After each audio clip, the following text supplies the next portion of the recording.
Hi, chat. Hope everyone's having a good day, good night, good evening, whatever time of day it is for you. Whoa, buddy. We may or may not have a guest later. I will let you guys know when it comes time for that. In the meantime, like literally as we were starting, Mizu's like, oh my gosh, I can't believe this is happening right now in terms of another content creator doing something crazy. And he was like, can we watch this? And I'm like, fuck yes, we can. Yeah, so chat, I think we're gonna start with this just because it is completely out of our wheelhouse. It is not related to anything else. And it's more just funny, I guess, than anything else. So I was still looking through some tweets as we were waiting, and one popped up from Andy Cokehead Worski that said, the quartering is melting down and stuck on the first puzzle in Crimson Desert for like 20 minutes. And I was like, what? How do you... What? So I think I found what he's talking about, and we're not gonna watch like all 15 minutes of him not be able to do this. But I kind of want to watch it because it's DSP level. It is. Is it really? Here, I'll share it I've with never you. watched him play video games. I'm gonna be honest with you. All right, so chat, let's see how Look at that face. Ah. Let's see how a professional games journalist plays Oh Crimson boy. Desert.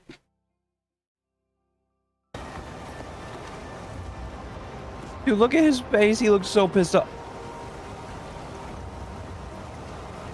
I'll have to climb a wall? This game doesn't look that bad. I'm gonna be honest with you.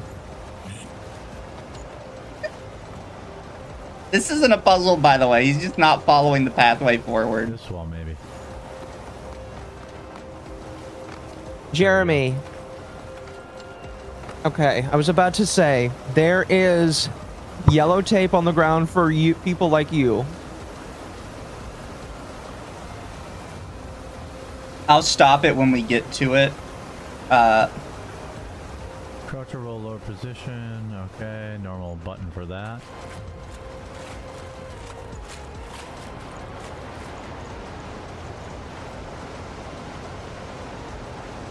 Guess we...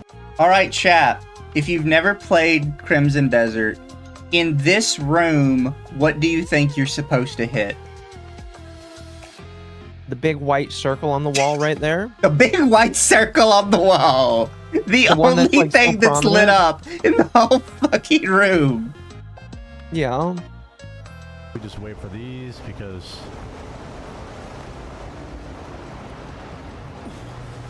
Oh, you can slide too?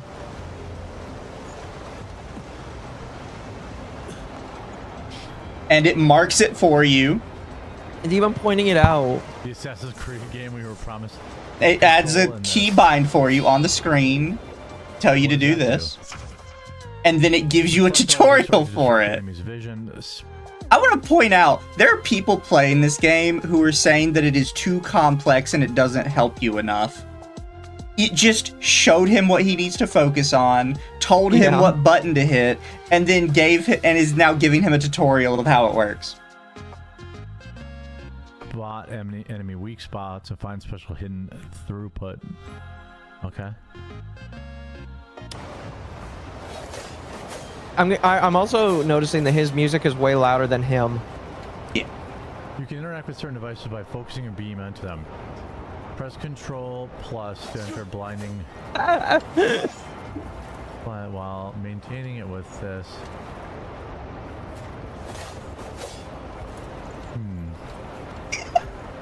This seems to be working. Press Control and this. Okay.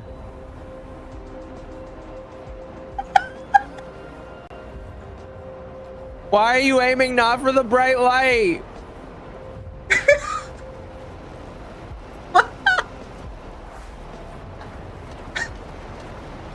We're not watching the whole 20 minutes. I'm just like... So this is the start of the 20-minute struggle.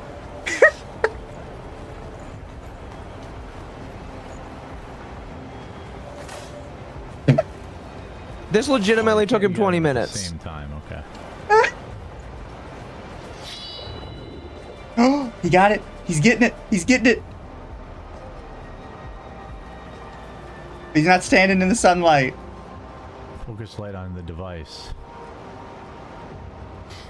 Which device? Which one do you think, motherfucker? Look off in the corner there. There's another button for focusing the light. Right now, he's literally he's basically aiming right now. He's not actually hitting the button to shoot. It's like, you know in Skyward Sword how you can focus the light as well? Yeah. It's literally like that, but he's not holding the nunchuck high enough for him to get the light on the sword. Focus light. I'm sorry. I just can't with some of this. This is amazing.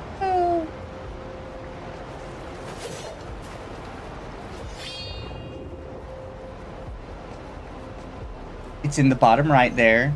There's a button for focus light. The right angle. There's a button for it. Hit the button. Dude, is it just a control button? It's control or mouse 5. Oh my gosh. I saw this and I thought it was so funny. So, can we skip to the part where he finally gets past it?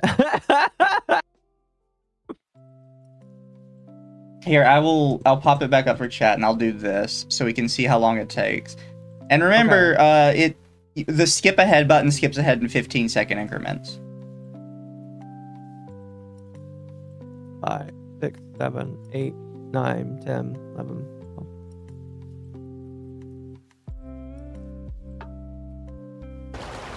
12. Wait, did he? Is he in He the water? falls in the water. He went in the water!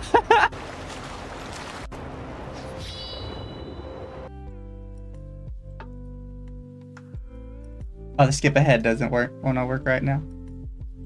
Oh my gosh. I mean, I cycle control. There he goes. Oh, he did it! Yes! Pointing it at that.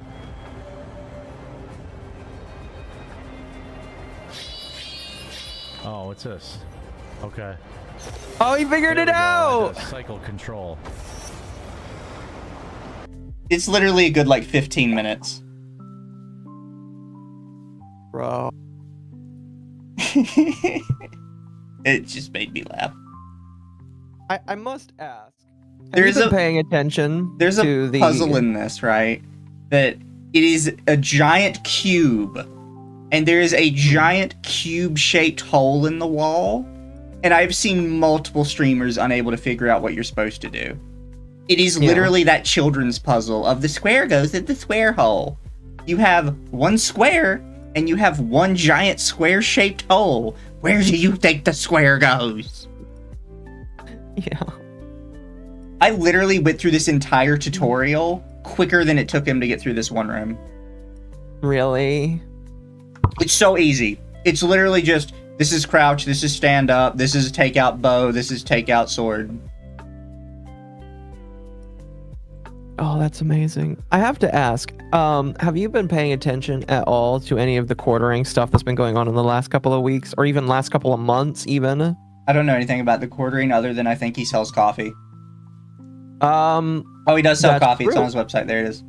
That's true. That's true. He does sell coffee. It's called Coffee Brand Coffee. Yes. I imagine you can tell very quickly what the problem with the name of the brand is. A little bit, yeah. So, the big problem right now is the Kino Casino's been covering him because he's just been something to laugh at. And it's been getting worse and worse and worse for him because the big thing that they kind of started off with is like he keeps complaining about how he has no money. Yet he lives in $1 million mansion with a saltwater fish tank filled with $10,000 fish that all died, by the way.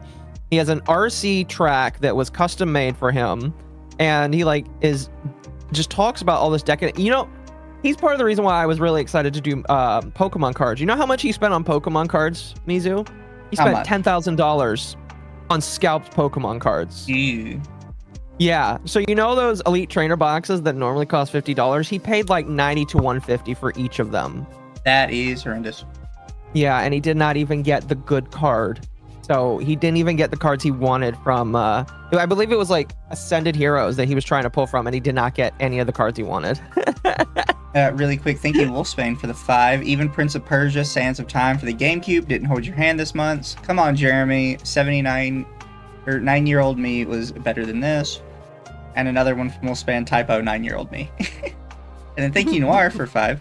Took me like 3 minutes because I didn't realize you had to press a button to focus the light. Read your tutorials. It says it in the tutorial. Read the tutorial, chat. Don't do what I do and read the tutorial. How about just read? I didn't even need the tutorial because I played Shadow of the Colossus. I mean, that's fair. By the way, there's a team of people trying to make Shadow of the Colossus function in 1080p on PC. They're currently in the middle of trying to get it working. They're trying to do a recompile then? Yeah, from what I understand, they've gotten it pretty close.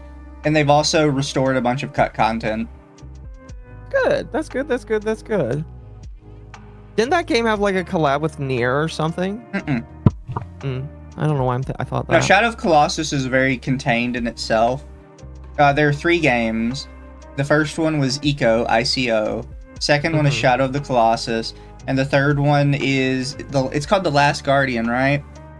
The Last Guardian is the one that people were kind of iffy. Okay. But Shadow of the Colossus was immensely fun. It is admittedly one of the few games that they are known for. Because Ico is fine, but it doesn't have the same, like, oomph that fighting the giant colossi do. And The Last Guardian was in development hell for, like, years. And by the time it came out, nobody remembered it was supposed to come out. Interesting. Thank you, Imbalin, for the 2. They all go in the square hole, except the square. Lamau. Okay. But yeah, when it comes to the quartering, he's just being mocked. And people are also asking him to go on Caleb Hammer. And initially he was like, okay, and then he was like, no. And then they started figuring out that he might actually have pulled a Necrocata and might also be a cuck. Like, unironically, they found a guy that might be the bull for Jeremy that his wife might allegedly be having sex with. And he's just getting mad at them for covering this. And which is fair, you know, you can get mad when people cover shit like that. But he's made it front and center in public, like who his friends are, who his associations are. And then when people look into that, it's just like, I don't know, man, that's kind of weird, buddy. Forgot about me. Did you have something you said in it? It didn't pop up. Oh, Avenged member for 21 months. Hi to my 2 favorite VTubers. Thank you. Thank you. Yeah, for some reason your thing didn't pop up in the live chat. I don't know why. It might have been slightly before stream. Oh, it's possible. Because if sometimes it doesn't do that. It's for some reason. Wasn't there a clip of him being rude to his wife? I don't know. I don't get into all that. Oh, other random drama going on right now, and I should be able to just pull it up because I retweeted it. Oh yes. He flagged the casino. He did also false flag the Kino Casino. He did. So chat, well, everybody's favorite cheater and YouTuber are fighting again. Except this time the cheater's starting the YouTuber's starting the fight. Yes. Yes, he is. So what do you know about this case? Because Ava actually, like, I was in call with her I don't know today. anything about this new case. Okay. She paid the couple of dollars to get the entire case file downloaded so that she could take a look at it. She has it downloaded and ready. Now, chat, I'm going to cover this on Sunday with Ava. We're going to go through and read it in detail. So I don't want to go too deep into it. But from what I understand, he is suing for defamation and emotional distress, basically, in the state of Florida, because that is where Billy Mitchell resides and lives. Oh, fair. Now, the thing that's really funny about it, let me see if I can, like, scroll up in our group chat to find it. Because, like, the filing has a bunch of funny pictures in it. including a Xeroxed image of a Billy Mitchell tweet with just like a very weird picture of Donald Trump. Here, I think you need to show this to the audience. That's a tweet about with Donald Trump's face on it. Oh, it's a Billy Mitchell tweet? It's a Billy Mitchell tweet with Donald Trump's face on it. And he included that in his lawsuit. Says, I lied for 4 years, scammed $200,000, went bankrupt, and lost every shred of credibility to my name, but at least I'm probably too much of a lazy, broke, and unethical scumbag to ever fully pay King Billy's $1 million. I win. Does Karl have the money for this? I don't fucking know.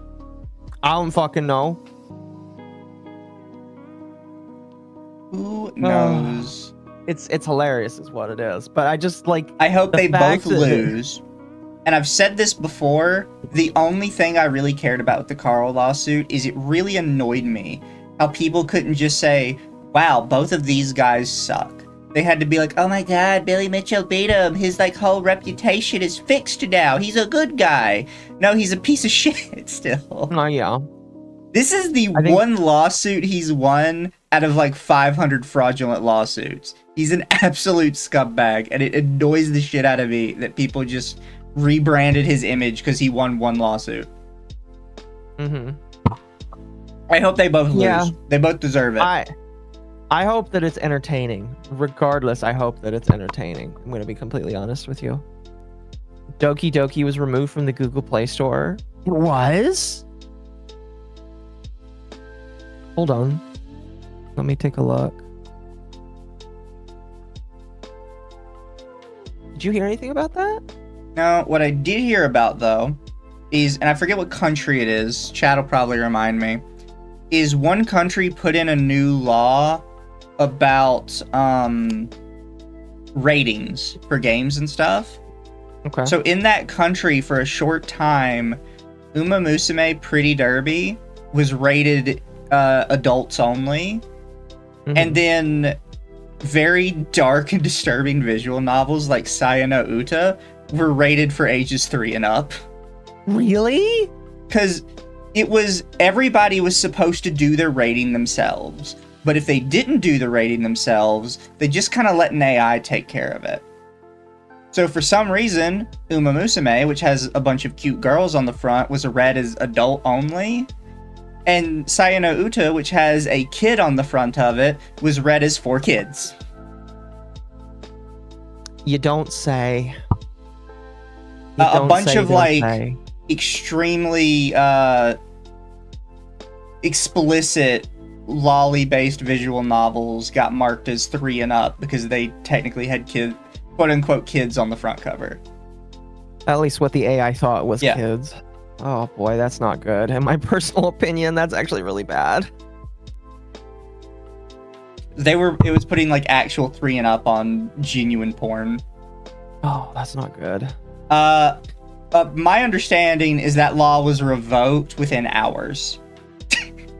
Not days, within hours. I mean, Apparently it didn't go over well. I can understand why they might do that, you know? I can understand. It could be because of the paid options. Maybe it was somehow detecting the microtransaction, and that wasn't hitting visual novels, because visual novels are one-time payments, and they're typically very cheap, at least compared to like other video games. That's a possibility. I don't know like what their AI was looking at though. It is interesting and funny that the AI did that. Also, I found the post by Dan Salvato. Google removed Doki Doki Literature Club after multiple years from the App Store because of its depiction of sensitive themes. I put it in the side chat. Oh, fair.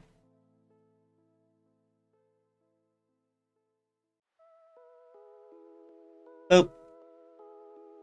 Yesterday, Google chose to remove Doki Doki Literature Club from the Google Play Store. Their explanation is the game's content violates their terms of service in its depictions of sensitive themes.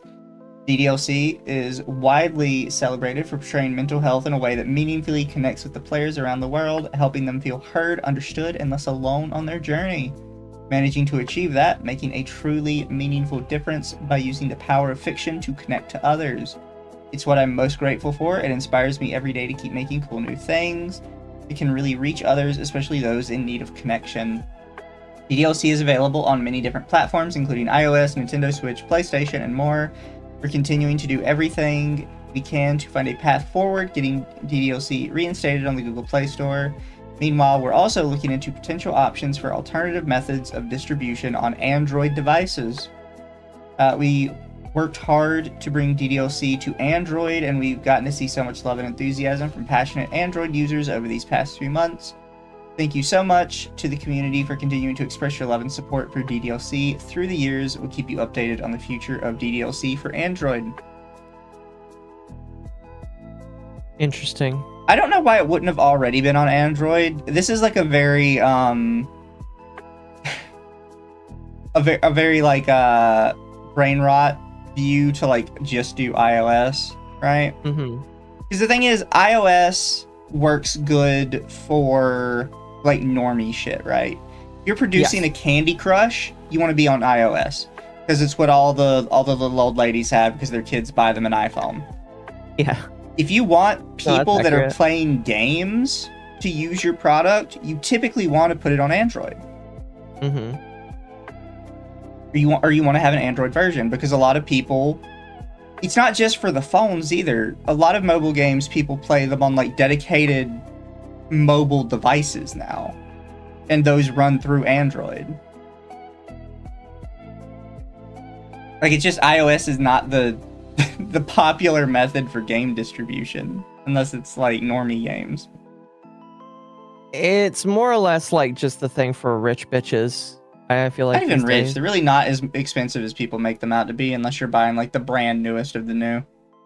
That's fair, but like these days, if you're not buying the brand new of the brand new, you might not get it. It might not work as well. Excuse me. Fair. Because like they have a shelf life of like 1 to 2 years for a lot of these phones these days. Go on a certain website and get DDLC for free. I know a couple websites I can get it for free. For some reason, it's very popular to put on hentai websites. Really? Yeah. Huh. Interesting. Oh, yeah, Interesting. it's been confirmed, by the way, for anybody that's been playing Hytale, that the Hytale devs have hired the Minecraft Create mod devs. Which They Create is the have. really big, complex Minecraft mod. See if it pops up like a good image of it. Yeah, I'll just show it for chat. Actually, you could just show the trailer for the Create mod. That's a good way of displaying it. Where's the trailer? Just go to YouTube and do Create mod trailer. Shiroy, thank you for the raid. Welcome. That one maybe? Yeah, that one's a good one.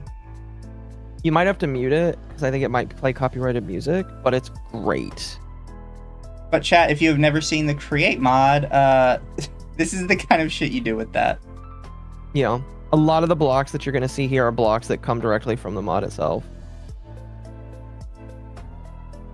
These are the guys they're hiring to help with Hytale stuff. Now, I should mention that they are not like... They're not bringing they've said- Create to Hytale. No, They are working on original stuff for Hytale. pretty much. Also, I should say that the guy that's like on the video is not moving. This is supposed to be like a Rube Goldberg machine the entire way through, which is kind of cool. You can see the little thing he's on right there, the conveyor belt.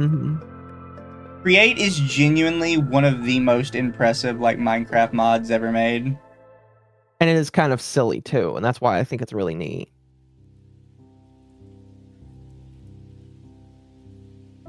Can we expect trains in Hytale soon? Maybe. I know they have, I think, actually no, I could be wrong. I think they have rails or trains and stuff.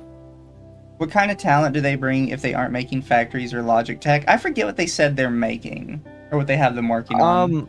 They are working on the base game basically before they work on complex stuff like porting mods over. Yeah. That's what I believe that they're working on right now.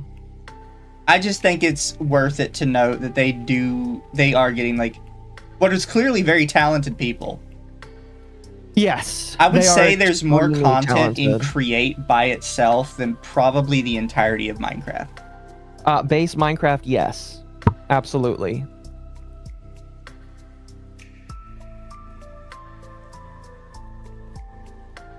Although I will not feel bad for people that see stuff like this and are like, I would have no idea what to do with this.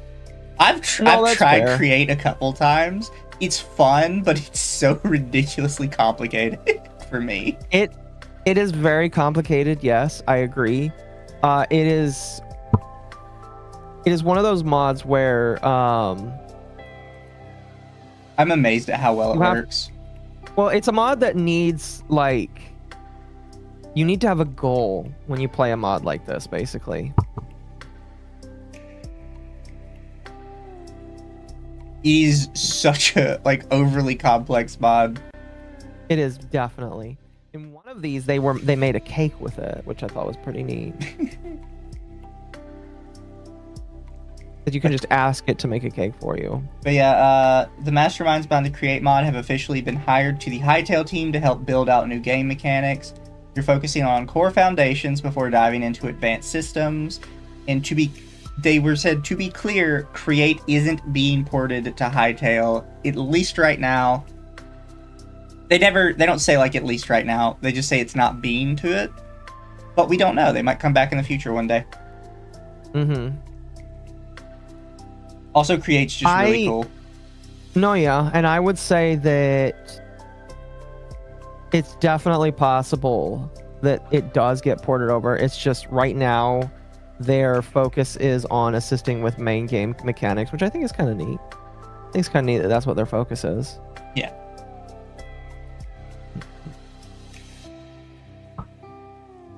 Trains are definitely coming in the next update. I hope so. That would be really neat. I meant to send it to you earlier, but somebody's making a new one of those like survival crafting games, except your base is always on a train. And you have to kind of build your train. We already have forward. one of those. We already have one. It's called Void Train, I believe. No, this one's different. Okay. It's different. You just gotta let it be different. Fair. I was just like, wait a minute, we already got one of those. Oh, this is a random like side note for me. I'm just kind of disappointed in because I like a company called Inti Creates. I like some of their games. They kind of have more like niche anime games come out. They announced their newest game and it's only listed on Epic Store. They don't have a listing for Steam. Oh, really? I'm like, That's no, gay. they took the money. They took the money. That's very gay. Why is Epic still giving out money? They don't have money to give out. We just covered this the other week. Thank you, Noir, for the super. Taps Amazon Berserk Golden Age Arc Eclipse DVD. Ah, yes, this is for kids. In Toa, thank you for the super. Want overcomplicated mods? Iodon's Factorio. I have told people I will play Factorio when it goes on sale.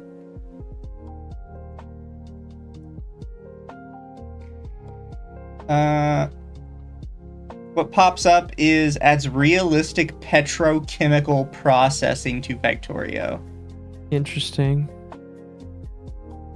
Process I have tried. butamin hydrocarbons into hundreds of products. I have tried really hard to play Factorio. I think, unfortunately for me, I just like it just doesn't click with me as well. Like I just can't stick into it. I just need to get that TISM on a random time. Fair. You know. Chat also mentions SN Box. I remember people were talking about that. It's supposed to be like the spiritual successor to what you call it, Gary's mod. Yeah. I'll pop it up basically, just it's for the Gary's people mod that have too. not seen it. Speaking of which, I recently finished Black Mesa. And did you enjoy it? I thought it was all right, yeah. And then I proceeded to listen to the entire lore of the Valve universe, and that was interesting.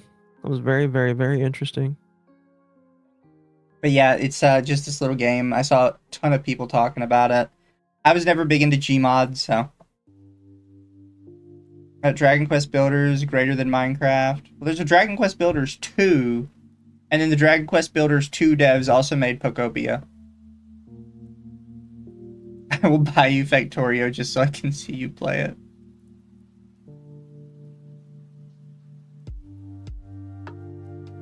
Wait, do you not own Factorio? No. Sorry, I just like... I said it. I will buy Factorio when it goes on sale. And anyone who knows anything about Factorio knows that that means I'm never buying it. Because it never goes on sale. And the dev has said they will never put it on sale. Fair. Is Pokopia any good? I don't have a Switch 2. And I refuse. Yeah, I highly doubt I will ever get a Switch 2. I'm just going to be honest with you. There's just nothing that exists right now that I find myself interested in. Like, when are they even going to bring up a new Mario game is my question. I just don't see that it's going to happen anytime soon. At least one that looks Switch good. 1? I thought it was Switch 2 exclusive. I mean, I'm probably still not buying it, but...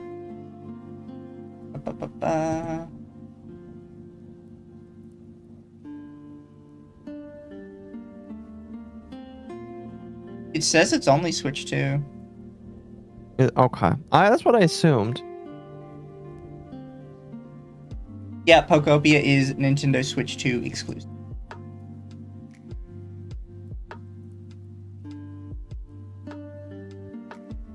Apparently, SM Box is gonna allow people to sell their games on Steam and it won't take a cut. I mean, fair. Honestly, that kind of feels like a bit bare minimum for me, though. Because I always feel bad with, like, services do that, and it's like, it feels kind of dickish. I would agree with that, yeah. There's something else I wanted to talk about before we got started into the proper stuff. I was trying to go down the list in my head. I should have written it down. Oh, did you want to talk about Zentreya joining a new VTuber group? Zentreya joined a new VTuber group? Yeah, I put it in the side chat. She now you are forgiven for not knowing that this happened because the VTuber group, I don't think it's a VTuber group. I think it's just like some sort of content creator group in general. And it sounds extremely small. However, for some reason, they don't just have Zentreya. I heard that they also have the Beasties girls in there as well. Who?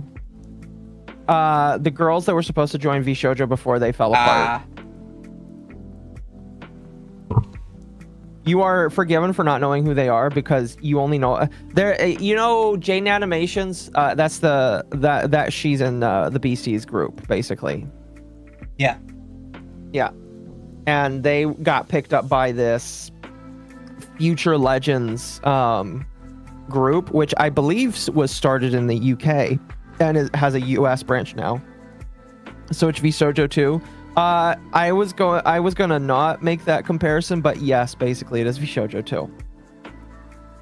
Just without the blackjack and hookers of VShojo. And this is the regular EU one? I believe so, yes.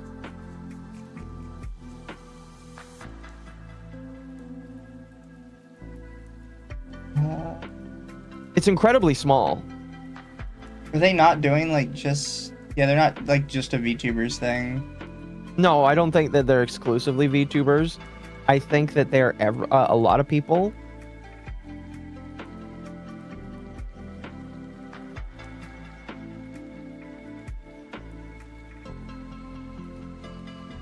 I don't see like a... But here's the thing, right? I think Zentreya might be the biggest one in their group now. Yeah. Which is saying something because it's definitely a management company, not a group. Because there's no theme into who they're pulling in, it looks like. No, there definitely isn't. Which is why I'm like, why didn't Zentreya join something like Mythic? Because I would have thought that Mythic would have been good for that. You think? Do you actually think that Mythic is like legitimately falling apart? 100%. Fair. How long do you think they got? Give them till the end of the year. The end of the end of the year, fair Or enough. the end of the fiscal quarter. Okay, fair. Whatever the fiscal quarter is. Well, we're in a new quarter now. The end of the new quarter. Okay. Why not Zen just get a regular manager? That's something that's always really confused me with the bigger creators like that. Like, why don't you just get a manager? I mean, Doki Bird has one, I believe. Yeah, just get a manager for you. Like, I don't understand what you're doing. I trust the blue one, you shouldn't. I'm very dishonest. The people fear me. They do. It's kind of funny. Oh, we can touch on this because it's technically related to other stuff. So Occo and I covered the leaflet debate the other day, Oh, which yeah. devolved into trans stuff again because it always does. But the day after, everybody's It was, like, literally the favorite night of. fat retarded Canadian decided to make a quote-unquote response to Occo and Leaflet's respective debates with Nyra. I don't know. Yara. The other annoying one. Yes. Now, I will be completely honest. I have not watched it. Oh, it's I really horrendous. don't give a shit. Oh, so you have you watched I watched the entire whole thing. Okay, I do have to ask you then, because somebody told me that he is so ass mad at me as an individual that he just called me a bunch of names a lot. Yeah, that first clip isn't the only time he mentions you. He'll constantly say, like, Leaflet doesn't understand what she's talking about, and Occo is like a retard who refuses to accept that they're autogenophiliac. Yeah, that's gonna be a new clip from my streams, by the way, chat. He also Oh, that admits sounds at one amazing. point that he only supports trans people insofar as they look woman enough to him, Mm-hmm. which is very funny if you know anything about Dev, because there's long since been accusations that he's just a chaser. Mm-hmm. And then Which he's I like, do believe, by the way. and then he's like, yeah, I only support trans people if they look woman enough. Like, all right, buddy.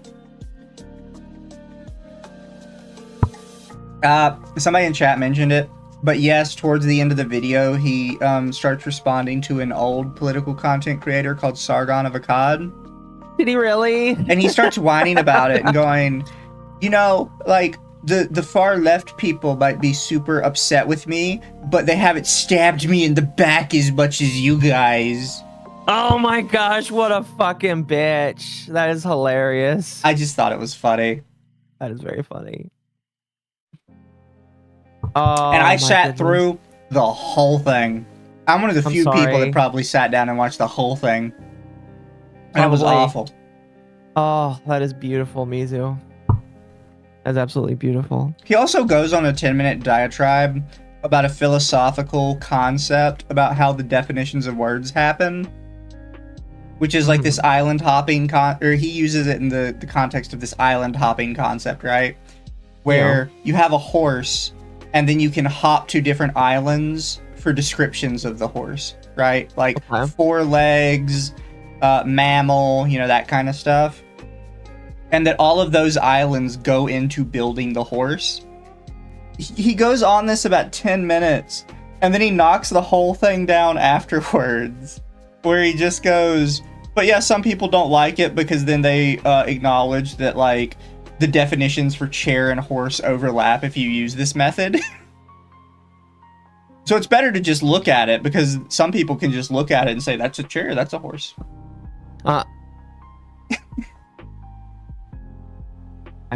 I'm sorry, I'm getting kind of lost here. Oh, don't worry. It's confusing as hell because he doesn't know how to explain the concept correctly. Okay, fair enough. Fair enough.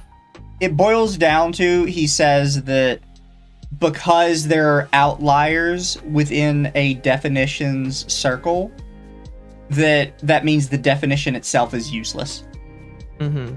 So you should just go by eyeballing it, which isn't always necessarily helpful.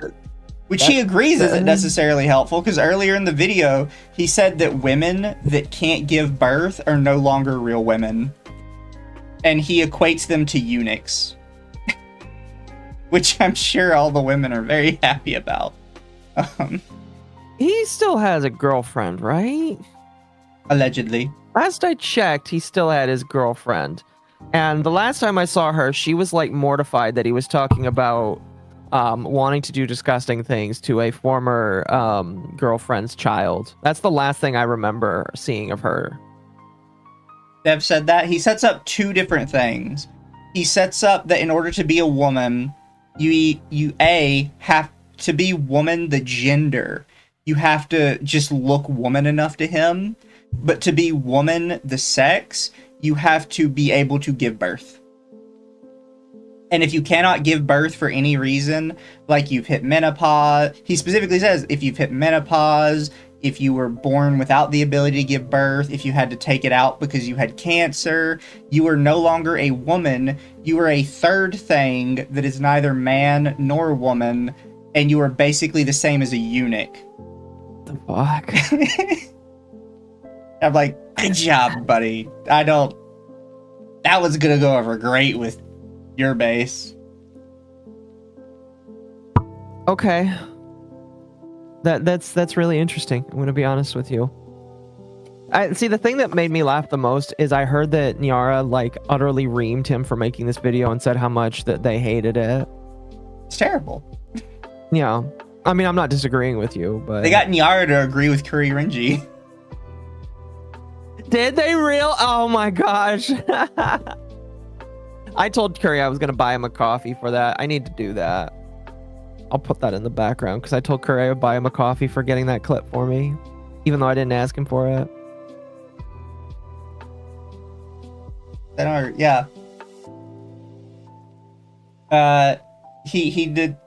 Curry posted the same clip I posted about it needs to look woman enough to me. And Curry said by intuition here he means his dick, which he's saying that they have to be attractive enough for him to find out hot. Mm-hmm. And Yaku replies, "It's fascinating how everyone seems to get this about Dev's position except for Dev."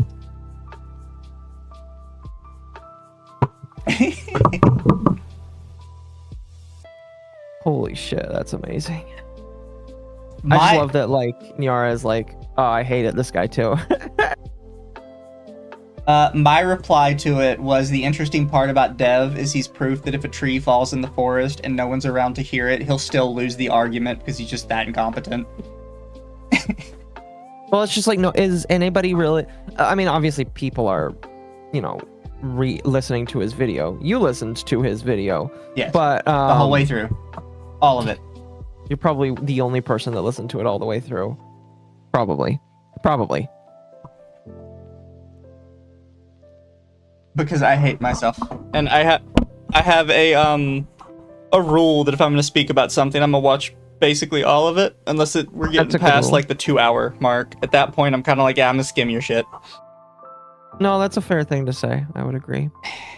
Unless you had unlimited time to do it, you know, I get it. I get it. Yeah, I don't have like all day. Yeah, Asahara, his raging intuition.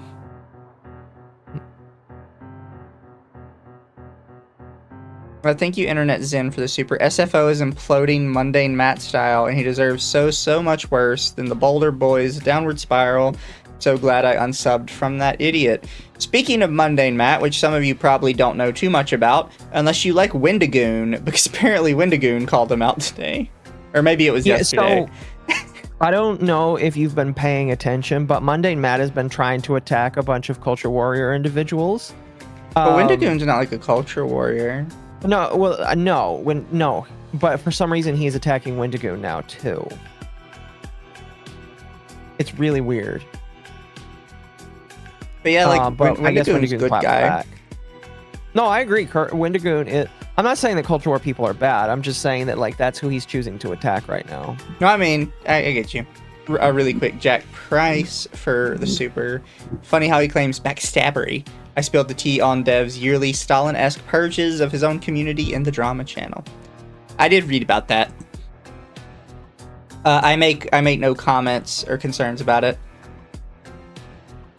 Wendigoon is a Christian man who doesn't even bring up his religion. Technically, he does. He does a Bible study YouTube channel.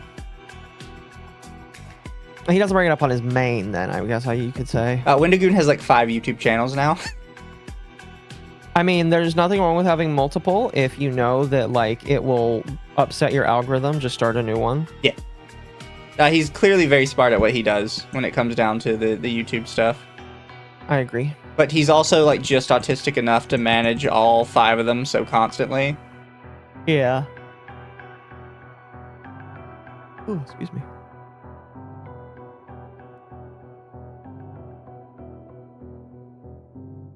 Wendigo did a gay anti-AI rant in his video. Still love Wendy, but I didn't care about the rant. It wasn't needed. Yeah, apparently that's what Mundane Matt was complaining about. Is Mundane Matt pro AI? I guess. Interesting. Oh, completely random side note. I forgot that this came out today. So I know some people are probably enjoyed the game Don't Starve. Apparently Don't Starve is getting a sequel called Don't Starve Elsewhere. So you had Don't Starve, you had Don't Starve Together, and now you have Don't Starve Elsewhere. And then of course after this one we'll get the DLC Don't Starve Someplace Else. I have never played that. I've never played Don't Starve. I don't like it because did. it's difficult to the point of not being fun. Oh, really? It's one of those kinds of games? In my opinion, it's difficult to the point it's not fun anymore. Oh, fair. Can't wait for Don't Starve here and there. Don't Starve again. Don't Starve here specifically. Don't Starve sometimes.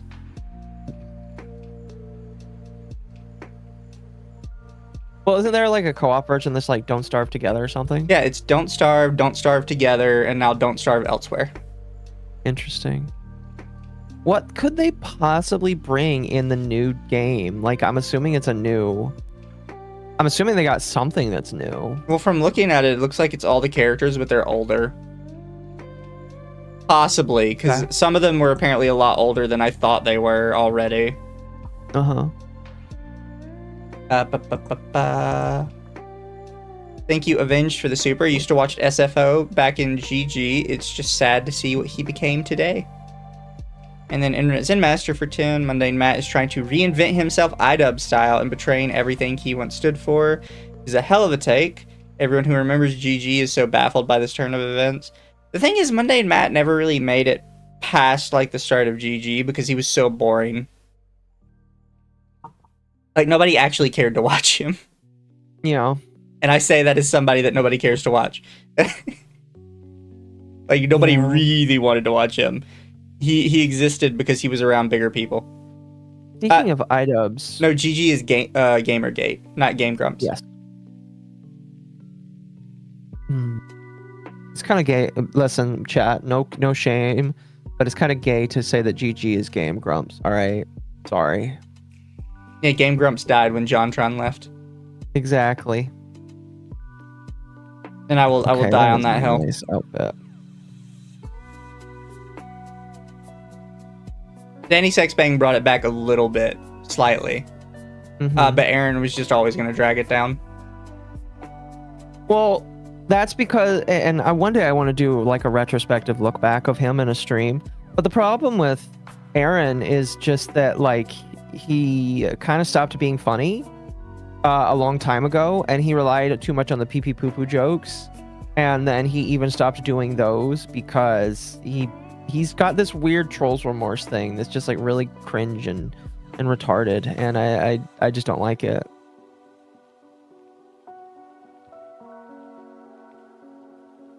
I just don't like it. It's ironically funny to say I liked him better when he said the N-word.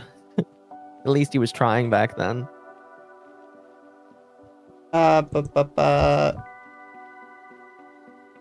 So where is... I was looking for this too, because this is something I can't show, apparently, because it's getting copyright claimed. But, Wait, what? Who was it that did the fake nip slip? Somebody did a fake nip slip? Did you not see it? Well, how long ago was this? This was April 6th.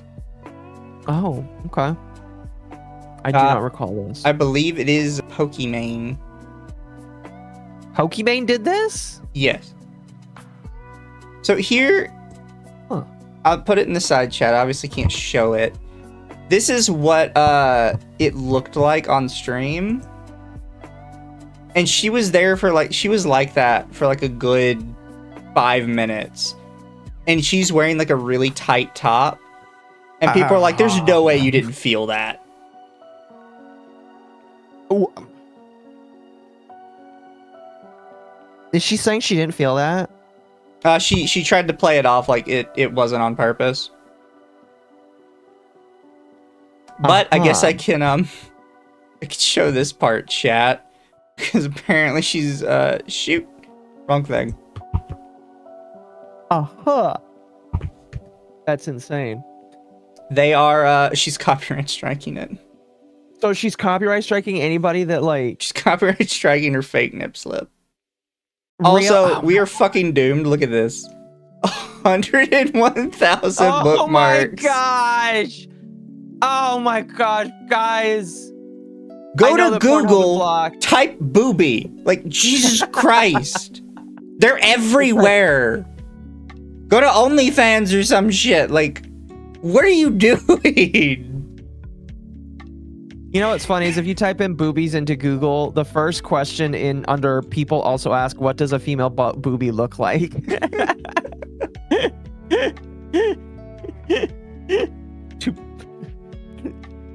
I know that that's like also a bird. Yeah. But no, it's... Oh my gosh, that's a lot of bookmarks. It's 100% like she did it on purpose. Oh. She's desperate to remain relevant. I believe that. Yeah, everyone's saying it was on purpose to just get attention. Because the shirt she was wearing was so tight and like so so close to her chest. It's literally impossible she didn't feel it. Yeah, I'm gonna be completely honest with you. I'm waiting for my favorite content creator, Tectone, to talk about it tomorrow. Chat wants to see the Girls in Panzer thing. I'm being hyperbolic. It was just the Girls in Panzer, one of the ending episodes where they blow up the mouse. Oh, excuse me.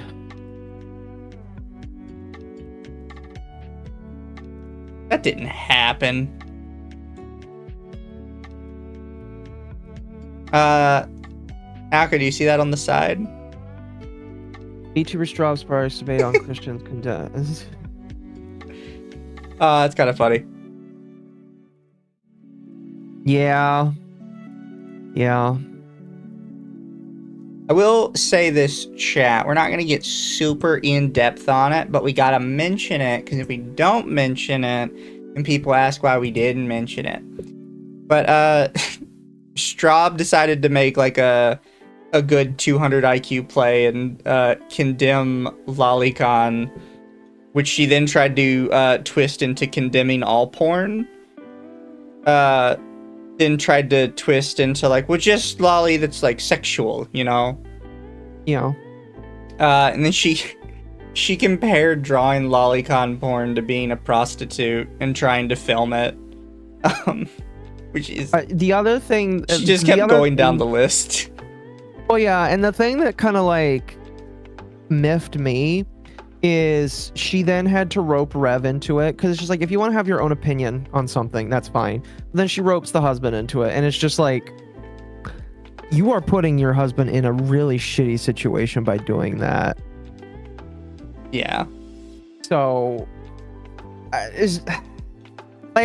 know that couples are supposed to be of one mind and purpose, but like that's you got to be really careful with that, because everybody both that likes and hates Rev knows him as the lolicon like defender guy. So you got to be really careful with that.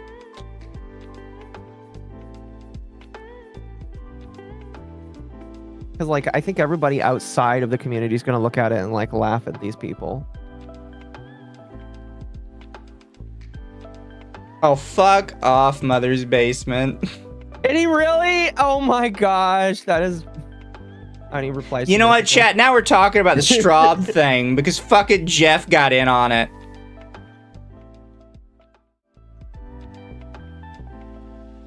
That's so hilarious. this is Straub and Chibi Reviews were going back and forth discussing this. Politely, by the way. They were being like very friendly in it. And then resident pedo defender Mythical comes in. So Chibi Reviews and Rev says Desu's wife, Darling Straub, are going back and forth. The lolicon community is self-destructing. Which it's not. Especially because she was just taking like an anti-lolly stance. Mm-hmm. And fucking Mother's Basement replies to this shit. It's funny watching the more savvy side of the weeb right walk this tightrope between their own ecchi-loving fans and their sex-negative, pro-censorship, religious, fundamentalist party, and somehow the fans don't see it, even with Florida, Texas, etc. legally restricting anime. Fuck, you want this! You're the exact same person that wants this! Wait, Florida's going after anime now? Yeah. It's Florida. I don't care. I mean, fair. I just did not know that. Fuck off, Jeff. That is hilarious. He's just pissed that I like BTFO'd him yesterday, and now Has he's he just gonna blocked you keep yet? doing this. Did he what? Curious. Has he blocked you yet? No, I'm not blocked. Oh, fair. Mythical blocked me, which I thought was kind of funny. He also blocked me. That's why I can't reply in this thread. Yeah. Jeff, I want to It's censor really anime. interesting. Too. Yeah. But yeah, I think some people are overdoing it with the Rev Straub stuff. I think that like some people need to calm down because people are allowed to say they don't like something anymore. However, there's a creative way to do it, and I think that Straub just needs to let sleeping dogs lie. And it's just like, you can be Christian, you can condemn pornography, and you can say that you want to be Christ-like, but then you can also like not do that. You know what I mean? Thank you, Internet Zen Master, for the super. Straub objects to lolly. Chibi polite disagrees. Both have cordial discussion. How is this self-destructing exactly? And yes, Mother's Shut up, Basement it does just talk like is. he's an AI.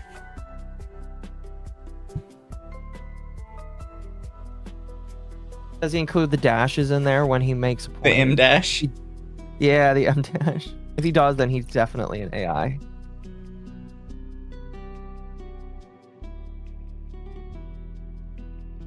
Oh, goodness.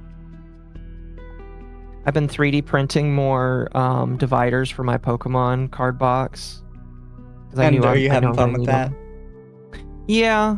The dividers thankfully don't take as much time, but kind of a bitch to take off the little the scrap, which I think one of my next investments in the 3D printing is a recycler, and then maybe a thing that can make the you know, little beads that you get in those little bags that say "do not eat."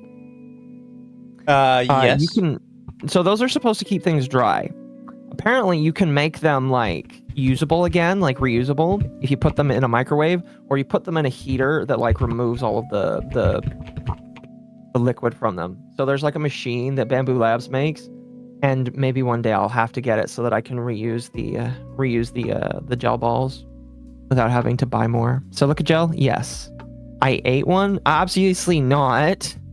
What the fuck are you talking about? I'm not that dumb. You could be.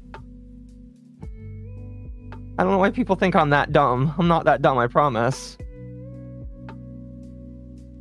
I don't know. Maybe you just thought, like, I wonder what it tastes like. It's like imagining an octopus that's like holding the silica gel bag in its hand, and it's just like, I wonder what this tastes like. He can't swallow. This is true, chat. This is true. I can't swallow pills. There's no way I could have eaten it. Those are tasty. Excuse me? I mean, kids were eating the the what you call it, the Tide Pod packets. Yeah, but I'm not that dumb. Oh, we don't know. What do you mean you don't know? But sorry, Chad. That's a bunch of random like side note stuff that I was thinking about today, and I thought maybe we could just touch on it. I feel so sad now. What do you mean you don't know?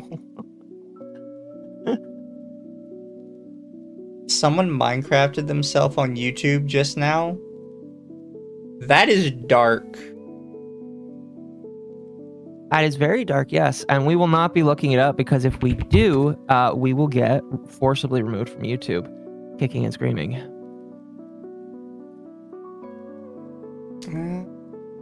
We definitely would. I feel like if I search YouTube by latest, it would have popped up already. What's this? Probably. No, there is a chance that it's already been removed. Well, no, I'm not searching on YouTube. I'm searching on Twitter. Oh, fair. That's cool. Sorry, like I'm on Bamboo Labs, just like looking at different card boxes. Somebody made a GameCube deck box. That's really cool. Takes 42 hours to print. That's a lot. People are saying it is a bait video. Is it a bait? Oh, that People are saying they absolutely bait. fucking The retarded. guy is baiting. That's kind of disgusting. I'm not gonna lie. Yeah.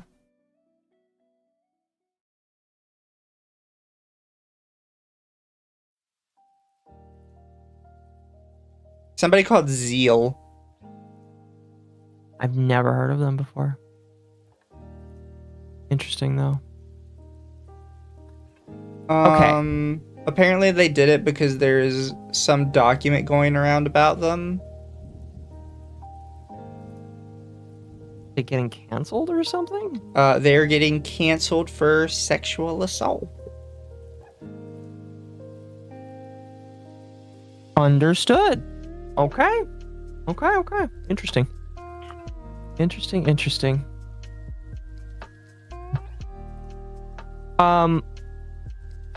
Did you want to talk about Katliente now? Yes, we can talk about Katliente. Okay. Everybody's favorite drama tuber. Now I'm gonna be completely honest with you. I named the stream Katliente Returns, but like it's my understanding that like she's always just kind of been around. It's just after the shit that happened with the VTuber stuff, she ran away from the VTuber like news stuff, and it seems she's just doing general drama and pop culture kind of like coverage now.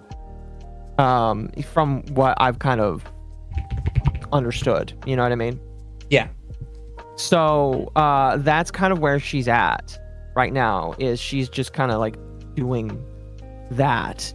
And the reason why she's like back is because somehow she got a conversation with Dan Clancy, the CEO of Twitch, and when people saw that, it reignited like their deep inner hatred for her as an individual, and a bunch of people just started talking about like their experiences with her, including the Alicia girl.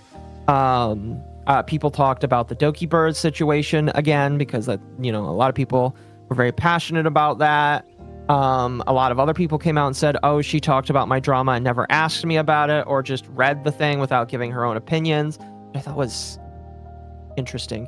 But yeah, that's basically like the jumping off point, is a bunch of people rediscovered that this woman exists, and they reaffirmed how much they dislike her as an individual.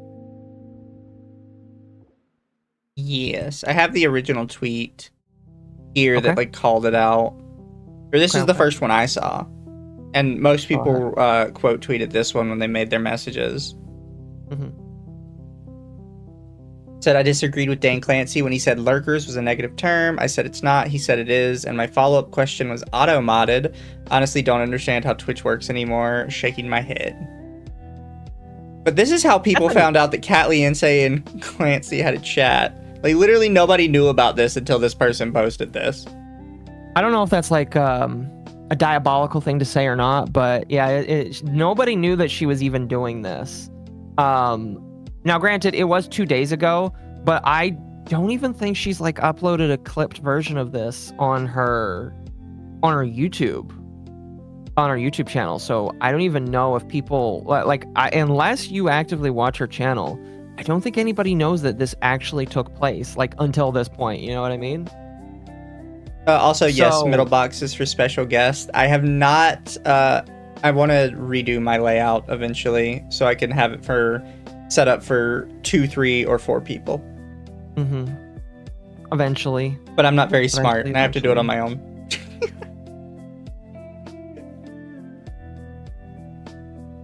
Yes. But yeah, she but came that's back. Really kind of the impetus. And obviously, Alicia called them out again. I clicked the wrong tweet because I thought I clicked the Alicia tweet. Apparently, I clicked the. You clicked the Yeet tweet. I like Yeet. Yeet is cool. Yeah, I thought I clicked the Alicia tweet. I think it's closer to the top. It is not. Check the top tweets. I already did. Oh, fair. I mean, if somebody's got a good screenshot of her tweet, I'd say that's fine. Yeah, it works either way. There it is. Oh, perfect. Oh no, wait, this is the old one. Oh, is that the old one? Yeah, okay. I'll stick with the tweet then.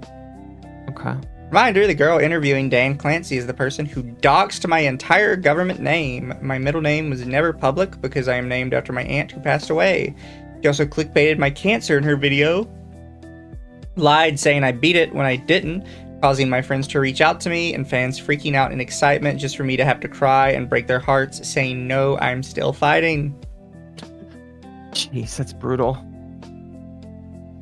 That's very brutal. Now, I do think that, like, there is a certain period where after somebody fucks up like that, if they're no longer, like, being crazy, you should probably just forgive and forget. But I don't think Katliente is that kind of person.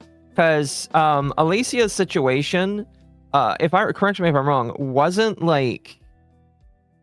It wasn't before the, what was it? The Doki Bird video. So like she never really grew and moved on. She always just, as my remembering, would quote unquote take a vacation and then come back and just like start over. Yeah, Katliente's modus operandi is, oh sorry guys, I was on vacation. I didn't see what you said. Pretty much. And if I remember correctly, the last time that like I had like known of her, she was like starting not a VTuber group, but like a it was like a school for content creators to learn how to be better content creators. I don't know how well that's doing. I'm going to be completely honest with you. But that was the last thing I knew she was working on. We're going to assume not very well. Fair. Again, I was really surprised that she was doing this conversation with Dan Clancy in the first place because it wasn't talked about anywhere, and the only way we learned about it is from a third party that was just like, oh, I got auto-modded in Katliente's chat. Yeah. Or maybe it was Dan Clancy's chat. I have absolutely no idea where that happened. I just think that's funny that they mentioned that. Then of course we have Rosabelle Moo brought up the Doki Bird stuff, and this took off. It has 2.8k. Yeah. Has 100,000 views. They didn't bring it up, but this is the girl that made drama content that was incorrect about Doki Bird a while back. The one who pivoted from streamer advice to VTuber drama and didn't do any due diligence. The girl sitting next to Dan, if it matters. Very true. For people who don't remember the Doki Bird thing, by the way, she read a quote-unquote document that was written about Doki Bird screwing over an artist. And that she wrote, if I remember correctly. She said that in her original live stream. She forgot to mention that in her clipped segment of it, where she just kind of left out that you disappeared in Wait, she VTube wrote Studio. it? By the way, let me make I sure. did? Make sure my VTube Studio exploded. Oh, hold on. It's back up. Is that how you spell due diligence, Catwoman? Chat, she's a woman. You have to give her, like, extra care. But yeah, Katliente wrote the document on Doki Bird, and in her clipped segment of it, cut out the part where she says that she wrote the document. Okay, let me try and rejoin because it's not letting me back in. Well, yeah, you do have to rejoin. No, I have to relaunch VTube Studio because it's just not working. Give me a moment. You continue talking. It's all right.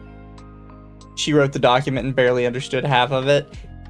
Yeah, that was And about then she it. never released She it. was getting confused on parts of the document. It's like, you wrote it.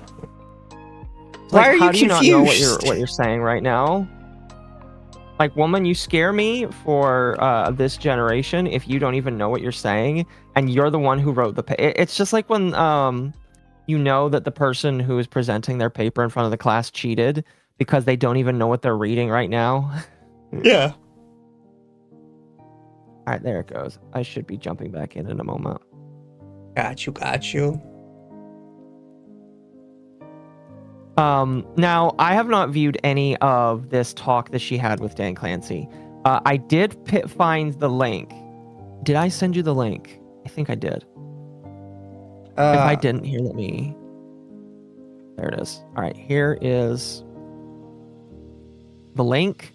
You want to jump about 6 minutes and 30 seconds in, and then Dan Clancy shows up, basically. So this is her conversation with him. And all I know about this conversation is they are just talking about Twitch as a platform. That's all I know. Oh, this is only an hour long? Actually, it's like 45 minutes long. 45 to 50 minutes of a conversation. It's not that long whatsoever. Hey, I'm back. Welcome back. I return. Still gonna pop that on 1.25. Yeah. We'll see, because I know she talks kind of fast herself, but we'll see how bad it is. Today's guest, we have Dan Clancy, the CEO of Twitch. Hi, Dan. Hey, Kat. Great to be here. And earlier you said you're bringing, it's exciting, you said you bring... I don't want to do this, but I'm going to anyways, because it kind of makes me laugh. Oh, The dear. fact that she did a stream with the he's the CEO, right? Yes, he is. CEO of currently. Twitch. It's sitting at 1,000 views right now. Wait, The is she currently CEO of the live? platform. Like, you No, can't she's not tell currently live. me if... God, I don't know who runs YouTube right now. But if we had the CEO of YouTube on here, you can't tell me we wouldn't have, like, thousands of people in chat being like, what the fuck? What? She is currently live right now, by the way. Lots of talented streamers, and you forgot to say and Dan. That- Right? So all the other That's ones are true. talented streamers, and then you have and me, but I'll do the best I can.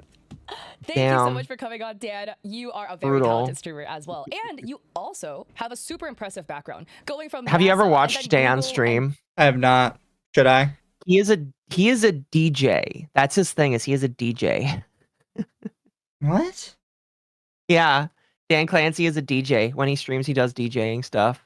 Go play Second Life, you weirdo. than DJing. Twitch. So first off, can you give us a quick journey, a quick overview of your journey of how you ended up becoming the CEO of Twitch in the first place? Well, I will tell the story where about so often I think that How many people need to ask this? They always ask this every time. It's like, oh, tell us your story, Dan. Everybody's heard that. How about you talk about something new? Like, what's going on with the platform? Yeah. Which I things in think this that she world eventually that end up does. happening. We have no idea where we're going, and I encourage them to overly think that they have to figure their life. I will tell you, I at no point in my life knew where I was going. I was always making choices about what seemed interesting at the time. And the story I sometimes talk is about how interesting I think Twitch ended up being this full circle for me, and I didn't know it was going to happen until I was here. I didn't even know when I chose Twitch, and that's because as an undergrad, I was both a theater and a computer science major. I happen to be good in math, but I also have a very strong creative aspect to me. I taught myself piano in high school. I did tons of theater in high school. My brother runs a small theater in New York. My other brother is has been in children's TV his whole career. And anyway, so there's a big creative part of who I am. But of course, I was also good in math and computers, so I've gone this kind of tech product route. And one of the funny stories I often tell is when I Is that you typing or is that got her? the job, everyone looked at my LinkedIn and they said, "Oh, it's just a tech guy." That's her. And Okay. in actuality, it's sort of bringing these two sides. And in a different world, if I was coming out of college today, who knows, maybe I would have gone more the creative path. But I got here really, I graduated. I said, "Oh, well, I like computers," and at that time, computers wasn't the in thing. And so I used that and had a job I liked for a while. But then I said, "Oh, well, I want to understand it more," and I went back and got my PhD. And at that time, I happened to get it in AI, which You got a PhD in AI? I didn't know you could do that these days. I mean, AI's existed for way longer than I think some people give it credit for. Learning about the amazing digital circus taught me a lot about early AI. Fun fact, by the way. But that is an interesting thing that to admit that he got his another degree in AI. Why don't we know what's happening to Twitch now? I guess we do, yeah. Many people thought I was prescient, and no, I wasn't prescient. I just found it interesting. I went and worked for NASA for a while and really enjoyed that. I ran their AI and robotics program. But I was in NASA Ames in California, which, interesting, is right next to Google. It's right across this a canal between us and Google. Chat, we can't. Not with the... What's going on? We know Dan doesn't, because he doesn't like VTubers. He treats us like shit. Like second-class citizens. Oh. And Google was getting big, and I love NASA. In fact, it's it's in the news now. I really enjoyed it, but I wasn't someone who wanted to spend my whole life at NASA. I didn't want to go work in aerospace, so I jumped over to Google and ran a project called Google Book Search. Eventually, was at YouTube for 2 years running product and engineering. Then after a while, I decided to move on and went to this startup next door. Each time, these were sort of... He did project engineering at YouTube. I've never heard of that before.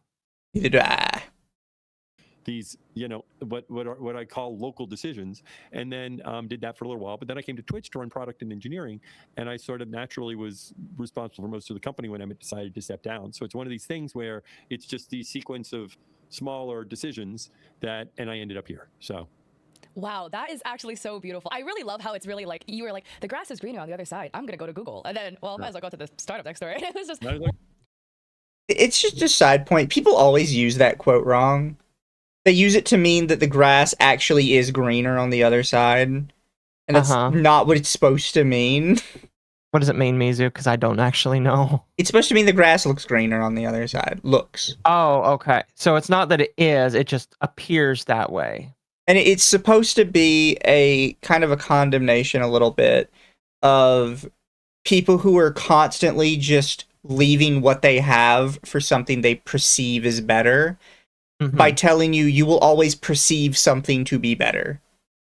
Like, right. Oh, okay. Okay. It's like be grateful for what you got, where you're standing, basically. You will always perceive something to be better than what you have. I getcha. So if you are constantly chasing something that you perceive to be better, you will never be content with anything. Right. It's like the be grateful kind of thing. It's just like you will never be satisfied. Be grateful where you are. Yeah, and not just this, but recently I've heard multiple people use it in the context of, oh, it's a good message about you could keep striving for more and just keep dumping whatever you're working on and go to something else. She's not the only one. I've heard numerous people in the last week say it and mean it that way. Hey, Mizu. I'm not gonna be that guy. You know how many people she's streaming to right now with another person? Oh, no, I saw. Look, chat, I I have to struggle with playing the numbers game with people because you guys are very dedicated, and I have learned that we stream to a lot more people than some major creators do. It's kind of surprising because I don't expect that. I expected that people were a lot bigger than we would be forever, and that's not the case. Yes. I've had to slowly get used to the fact that I stream to more people than some of the people who hate me do. Like, I've rated into Hollow Stars members that have less viewers than I do. Well, that's Hollow Stars, and I already talked about Hollow Stars last week when I Don't talked be about the mean Hollow to Stars them. The drama. boys are trying their best. No, I'm not being mean to them. I'm just saying that, like, you know, they are doing their best, but it's just like it gets onto the whole male gamer kind of thing or male streamer kind of thing. And I don't think we had that conversation last week, but it's just like it is really rough for male gamers or just like male streamers that are VTubers. There's not really much you can do about it, unfortunately. You actually engage with the chat. I don't think it's just that. I think that might be part of it. But I also actually had think you that, guys like lecture me on that the other day when I was doing it with Leaflet, because there were so many people in the chat, and after the stream, everybody was like, "Mizu, you got to look at chat less when there's that many people in it." No, okay. So here's what I will tell you. With the amount of people that you and I both have in chat consistently, because you and I both pull pretty consistently similar numbers now. I think your anime audits maybe a little bit higher, but like there is a point where it's just like, okay, I can't focus on the chat. I will grab what I can, and that's when unfortunately like people got a super chat if they want to throw their message out there for you to read it. It's just what happens when you become a bigger creator, unfortunately, is you can't get to everybody, and you got to be okay with it. I like interacting with the chat. Oh, no, I'm not saying you can't. That's when it's just like you debate whether or not you want to put on slow mode so that you can actually read what everybody has to say. Yeah. But we'll see how long we get through this, see if he drops any interesting lore tidbits. I did see somebody in chat mention something that I was thinking of. All Dan Clancy is really admitting is that he can never commit to one thing, and he's just constantly hopping to something else, which is not necessarily a good quality. No, and I am curious to see like how those different positions went after he left them. You know what I mean? Yeah. Because there are some CEOs that are like closers of a place, whereas they go to something and then they leave, and then that thing is done, basically. And I'm wondering if, because a lot of people think that that's kind of what he is for Twitch, is he is like the last CEO for Twitch. You think so? I don't know. I'm not sure. Because, like, a lot of people, for a while, I was like, oh, Twitch might die. Now I'm kind of like, no, Twitch is just going to slowly rock down into irrelevancy because so many other platforms are like saying, we can take the bag of Twitch and there's nothing they can do about it. And for the most part, that's kind of been true. Kick has taken, like, I want to say 12% of Twitch over the last couple of years, which is pretty massive in my personal opinion. YouTube has been dominating pretty recently, in my personal opinion, and Rumble. I don't think Rumble has taken a significant percentage from Twitch, but like they've sustained themselves for a couple of years, and so I don't know. I think that like Twitch isn't going to die like I originally thought and maybe semi wanted in the past. I think instead what's going to happen is Twitch is just going to meander for a while until Amazon is like, all right, we're done. We don't need you anymore. But that might not ever happen. Yeah, we'll see. One after another. Might as well do that, you know. That is such a great way to live life, honestly. Yeah. So, and interesting, I think it is for all the people in your program now. Mm-hmm. It's more important than ever because the world is changing faster than it ever has before. Yes. Of course, AI is part of that, but all sorts of things are part of that. And so when you're rigid in your mind about who you are, I often tell this story about I think our biggest challenge is we put ourselves into boxes. As a side note, chat, I've her typing, I just realized, because I can actually see it on the side here, is whenever she gets a raid or whenever somebody subscribes to her, she types it in chat. Oh, she doesn't have a bot that takes care of it for her? She doesn't have mods that take care of it for her? Not here. It'll pop up between us in just a second for chat to see. And it limits who we are. Oh, I'm a streamer. Oh, I'm a variety streamer. Oh, I'm a Fortnite streamer.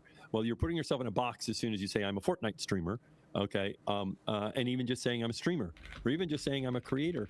I've often told this story about how when I was young, I had a brother. I still have a brother, actually. Lots of brothers. But he Oh, was a that's year good older to than know. me. Everyone said, "Oh, Dan's really good in math. Joe's good in English," and I was good in math. I wasn't bad in English, but just comparatively, we always have to have these labels that we place on people, and we're brothers. So in my mind, I thought if he was I thought it would be up there much quicker. Her chat is actually moving very slow. Oh, I was like, brutal. oh yeah, it'll be between me and Occo in just a second. You guys will see it. It's still not up there. That's very mean of you, Mizu. I thought it was gonna go up much quicker than that. Then everybody would see it and I'd point it out and be like, oh look, there's what she did. That's what the ticky-tacking is. is the writer, I wasn't Pretty the writer, much. right? And then in my professional career, it took me a while before I realized, no, I'm actually a really good writer. But I still kept that box because I play the piano and sing on stream. I've always liked to do it, but my daughter's a singer-songwriter, and people would ask me, oh, do you write music? And I said, no, I don't really write music. No, that's not me. No, I'm not a writer. And I would tell myself that over and over and over again. And so, of course, I believed it because, well, I'm a smart guy and I keep telling myself that so it must be true. And then like a year and a half ago, after she had her first kid, I started writing songs, and now I've written like 20 songs. And oh, to clarify, chat, it's not she has 1K viewers. I don't think you can see how many people were viewing a stream on Twitch itself at the time. I think you have to use an outside app like the Twitch what's it called? The Twitch one? Twitch, I think it's Twitch Tracker, I think. Twitch Tracker. You have to use something like Twitch Tracker. What you actually see is how many people have viewed it total. That includes people who showed up during the stream and people who watched it afterwards. Yes. this story that I used to tell myself, oh, I'm not a writer, it was never true. But I was the one who told myself that. So I say to all those folks listening, look at those stories you tell yourself about what you are and what you aren't, and be aware how that is limiting you. And today, in the oh my God, it's still not up there. Fast, you need to understand what you are. There it as is. a person who has passion, who can do all sorts of things. And now you can see it, chat, over here in the corner. Katliente typing in chat. This one says, thank you for the raid. And the other one says, thank you, Atwood, which is the person who did the tier 1 sub. Interesting. So she's not like verbally saying it or using a bot for it. She's just typing it out. Why not get a bot? She's a big enough content creator. Like any content creator at any size has a bot. I'm confused why she doesn't have one. I think because her chat is moving as like slow as it is, she should verbally say it, even with Dan Clancy here. Because I think it would be good for him to see like what you're supposed to be doing as a streamer, like the way you're supposed to interact with chat and stuff. Yeah, no, I would agree with that. Yeah. Does that mean she doesn't stream naturally? No, she streams all the time. I think I just may have underestimated how big of a content creator she actually was on Twitch. She's much bigger on TikTok. Yeah. I will say she's not a video essayist. Her videos are trimmed segments from her streams. Which isn't a bad thing, by the way. It depends on how you do it. But some people seem to think like they're scripted videos. No, there's stuff she covers on stream, and then she has a really good editor who goes through it and makes it look like it's a scripted video. Look for the doors that open. I love that. I also love how you said this about streamers as well, that this is like a lot of streamers put themselves in boxes as like a Fortnite streamer, etc. Like, do you think this is one of the secrets to grow as a creator, to make sure you don't actually box yourself in? It's interesting, as we say, secret to growing on Twitch is botting. Oftentimes the focus is on this growth, okay? And in particular when you're... Because we need to make money, Dan. There's so much emphasis on this whole growth thing. Yeah, there kind of is. I don't know what you want me to tell you. Yeah. The thing is, the people who run these platforms are not in it for the best for you. They're in it for the best for the platform. And they don't really care how big you are as far as the platform is concerned.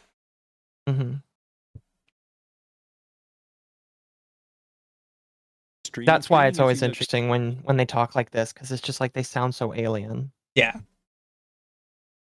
takes a lot of time. And if you're not enjoying it, it can be really hard. In fact, you can't keep doing it. So a lot of people talk about burnout. I think in general, what burnout comes from is you push yourself too hard to be doing something beyond what you enjoy. Sometimes it's because you're like, oh, I have to get here. Okay. But then sometimes also you get there and you're like, Because we do, Dan. We aren't CEOs of Twitch. We're not rich. we need money, bro. Mm-hmm. It's just like it's such an out of touch thing to say. And I say it all the time, like with VTubers, right? It's like, yeah, when you're streaming, you need to pick something to stream that you're going to enjoy. Yes. However, you have to like come to grips with the fact that you're probably gonna do it as a hobby for most of your time. Mm-hmm. But when he says it, he means like, oh, you should just have fun with it. Like you don't really need to grow as a streamer. It's like, well, if you want to do it as a job, yes, you do. Yes. No, 100%. If you want to grow, you have to. And I just don't think he understands. I mean, like, it makes sense why he doesn't understand it, because I don't think he ever grew from it. It's just a hobby thing for him. Do you think people can give him money on Twitch? Who, I Dan? didn't think about that. Yeah, do you think people donate money to him on Twitch? Probably. That's weird, man. Oh, hey, Queso just went live. I only pointed out because obviously he jumps to the top of the live channel feed immediately. Yeah. like, oh, well, wait, this doesn't solve any of my problems. And then sometimes you don't get there. Okay. And yet you've done these things you didn't enjoy. Oh, thank you for the super noir. It says, cues up David Goggins' speech. I don't really know what you're referencing. And then thank you, Project Libertad. What is it about Asian women that act really stereotypically white or black so bad that Dan likes so much? This chick and Nina Lynn. Nina Lynn, wasn't Nina Lynn the other one he did the interview with? No. Maybe he talked with Nina Lynn. The other one that you're thinking of is, what's her name? She's also a VTuber / real streamer. Do you? And I think I know who I'm talking about. I just can't remember her name. My VTube Studio crashed again. It did. I don't know why. VTube Studio doesn't like me today. I don't know what's wrong.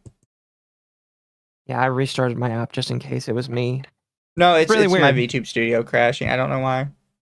Is your internet all right? Yeah. I don't know. Maybe the VTube Studio is having like some weird back end crap. It could also be Steam. Who knows? Queso's so big you'll always see him. I've never watched him before. Is he one of those guys that just doesn't give a shit when you make those kinds of jokes? Yes.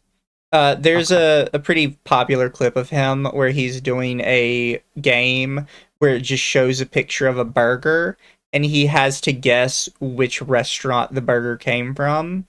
And he gets literally every single one of them right. Oh my gosh.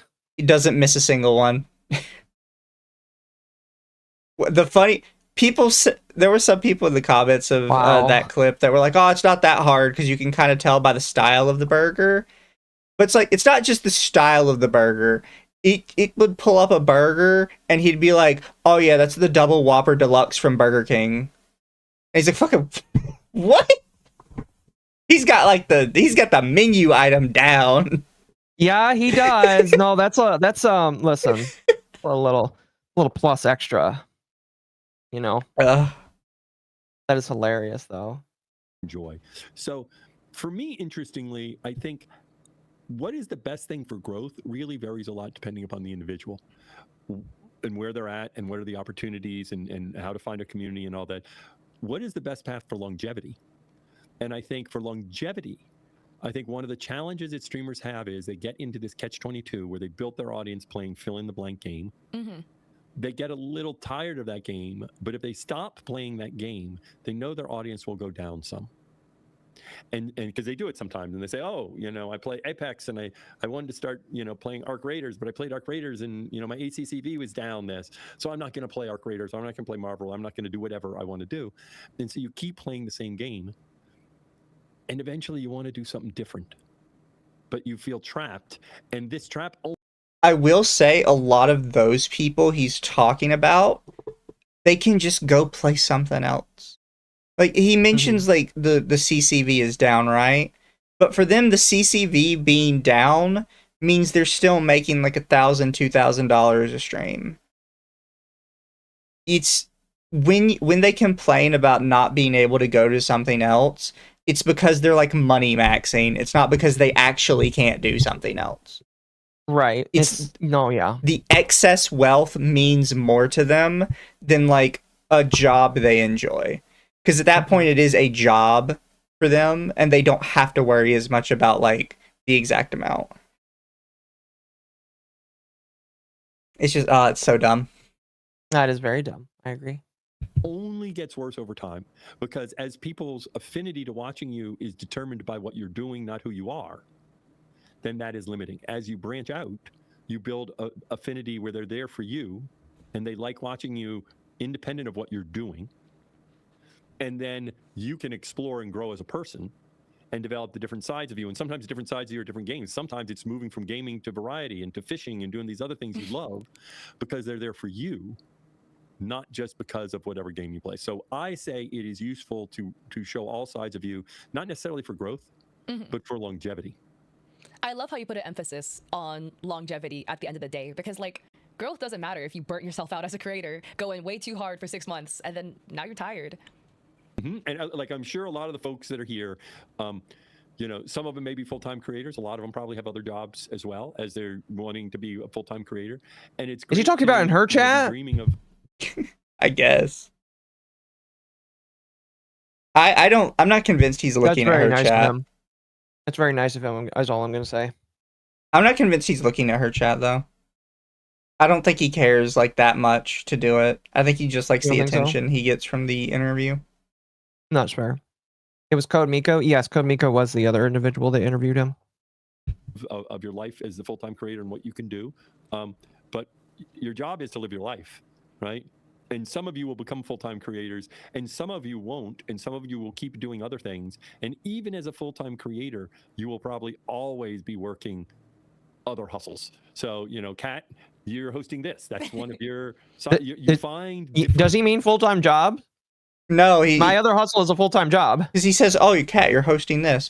This is not like another hustle separate from her content creation. This is just her content creation. What do you think other hustles are? Exactly. I'm going to assume he's talking about other people and what they do for their livelihood. Yeah, but he specifically says, like, Kat, this is one of your other hustles, this interview thing. It's like, no, it's not. This is the same content creation stuff she's already doing. Different ways to pay the bills. Okay. And that is the life of a creator. You have to create, you know, yeah, sometimes you strike it, you know, you hit pay dirt and like you have so many followers, but like it is far and away the exception. You know, one thing I always encourage people is to, I used to think of this when I used to think of theater and doing that. And people often focus on the stars. And I say, look at the working musicians, look at the working theater people, look at the working, and when I say working creators, is meaning they're funding their life through it, but they're not, you know, like crazy wealthy and not worried about anything, right? They're living the life they want to lead, but they still are always working at it, right? And look at that life, and it seems, Kat, you know, you're an example of that, where you're living, you know, you've had some success, but you're always working at it, and you know, say, okay, assume that's your life. And hope that at some point the dices roll and you skyrocket, so you're one of the top 10. But assume that's your life and make sure that's a life, you know, that you love, because even that life is a hard life to get. That I feel like I just got, my brain got like 10 times bigger just listening to this. I love how also you. What? My brain got 10 times bigger listening to you right now. He didn't. He like ran in circles. Oh, God. I think these people are given a script of what they have to say to him to stroke his ego. I guess. Holy shit, that was amazing. said, you know, besides a lot of people focus on the stars, but like for theater production to happen, there's a production team behind the scenes, there's the musicians, there's a costume crew, so the makeup team, you know, so much that goes behind the scenes to even get this show on the road that people don't even see. But like these are all aspects to working in theater. These are all aspects of putting this show on. Hun, your streams take zero effort. Shut the fuck up. I've seen your streams. You do no research, you do no effort on it. You put on some makeup, sit in your chair, and you just read out the first thing that hits in front of your face. Which would be fine to a degree if you actually covered stuff you knew about or were passionate about, but instead you just try and cover shit that's popular. You don't look into any of it. You just had to kill a very big looking bug. How big was it? It was big. It had a lot of legs on it. How many legs? Was it like centipede legs? Was it like spider leg? Yeah. It was centipede legs. There. Scary? I almost died, chat. Time to sweep my room tomorrow. And do it all week. In case of bugs? In case of more bugs, I'm gonna kill all of them. Just get a, like a... Alright, we can continue, but that freaked me out. Get a humidifier and pour a can of Raid in it. Don't do that, chat. That's probably a horrendous idea. I don't know why it would be, but it's probably a horrendous idea. It sounds funny, though, to say it. It sounds toxic to your health, I'm going to be honest with you. It sounds funny to say it out, though. Yeah, don't say that. My channel's under attack by woke centipedes. Yeah. I'll send you a picture. Okay. Of the people that dream to be a music star, right? And maybe are, you know, go to music school or take voice lessons or start writing and they're dreaming to be a rock and roll star or whatever, right? You know, it's probably, these numbers I'm making up, okay? 80% of them are going to have a career somewhere else, or 70% have a career somewhere. Of the 30% that end up having a career in music, maybe 50% of them actually end up working in music as a label artist, as a not a label artist. I mean, working for a label or working for somebody, and then a lot of them end up being production engineers. A lot of them end up being roadies. A lot of them end up being session musicians. A lot of them end up teaching music, and a tiny fraction end up being the people that fund their whole life solely from the music they create and the performances they do. So like a tiny fraction. For streamers who want to make content creation a more full-time thing, and realistically understanding that not a tiny fraction would become stars, do you have any advice for streamers? A lot of these streamers here are small creators who are trying to get their foot more so in the door. Yeah. So first of all, and I'm going to get to the other stuff you have to do, but first and foremost, you have to make good content, and too often that's not talked about. Okay, and like working and making good content, and part of making good content is exploration, variety, doing different things, pushing your limits. Not necessarily, Dan. A lot of people would argue good content is focusing in on a couple small things and working really hard at them so you perfect them instead of just constantly doing something different.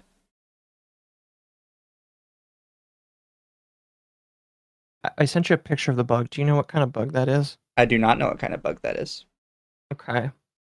Put it in the Google AI. Not a bad idea. Hey Google, what bug is this? What do streamers even do according to Clancy? It's a good question. Bugs hate cigarette smoke. Learned that from my uncle. I don't think Occo is going to pick up smoking just to scare off bugs. According to Google, this is a house centipede. A house centipede? Yes. What does it say about it?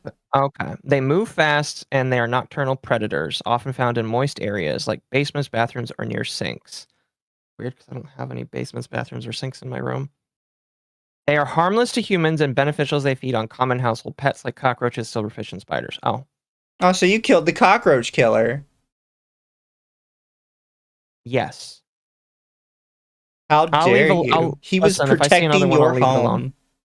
Listen, he freaked me out. He should have knocked before he came in, okay? He was protecting your home for you. He was. I'll have to apologize to my landlord later. I killed the natural. I killed the hero. I did. I feel bad now. Being uncomfortable, doing something you're not sure is going to work. Okay. People, being willing to fail. Like when you've got your audience there, they're with you for your successes and for your failures. You have to be ready to fall down. You have to be ready to try to sing and actually suck at singing, and that's okay. So anyway, too often we talk about all the other stuff you have to do to grow. But so if you're a good entertainer, that is necessary but not sufficient for success. I'm glad he admits that. What? I'm glad he admits that because there's so many content creators that make good content that are still like sub 100 viewers. I should sing. I don't sing. My voice doesn't do it. Chat says it's very likely for a house to have at least a few house centipedes. Keep them around is usually a good thing. He should have knocked before he came in, is all I'm going to say. He didn't knock. I got freaked out. New light novel idea. My landlord is a house centipede. That's a good name for a manga. Like, you can't succeed without being entertaining and being good as a content creator. Even like you get a lottery ticket and you're not that entertaining, right? Then quickly that ticket fades away, right? So you're a creator, explore, create, improve your content. Okay, so aside from that, which is actually a ton of work and hard, okay, collaboration. What everybody always asks me about is discovery on Twitch. Because they like this idea, well, I just want to create good content and have somebody find me. Okay? The way I describe this, yeah, like YouTube does. Most of the people here that stream on Twitch also watch Twitch. And so when you think about the creators that you watch and you like, seldom is it just randomly ended up in my feed. Because finding a creator you like is kind of like finding a friend. It's not just... Don't promote parasocialism like that. I'm also going to be completely honest with you. No, that is not how I found most good content creators I like. Most content creators I like I found on YouTube because YouTube recommended them to me. Something that Twitch doesn't have, and he's actively saying that he does not want. Yeah, not like... It's hard. Discoverability on Twitch is hard. And I've talked about this before. There are two ways to do discoverability on Twitch. You'll like search for a game you're interested in or a category you're interested in, and you sort by high to low. In that case, only the biggest creators are getting your views.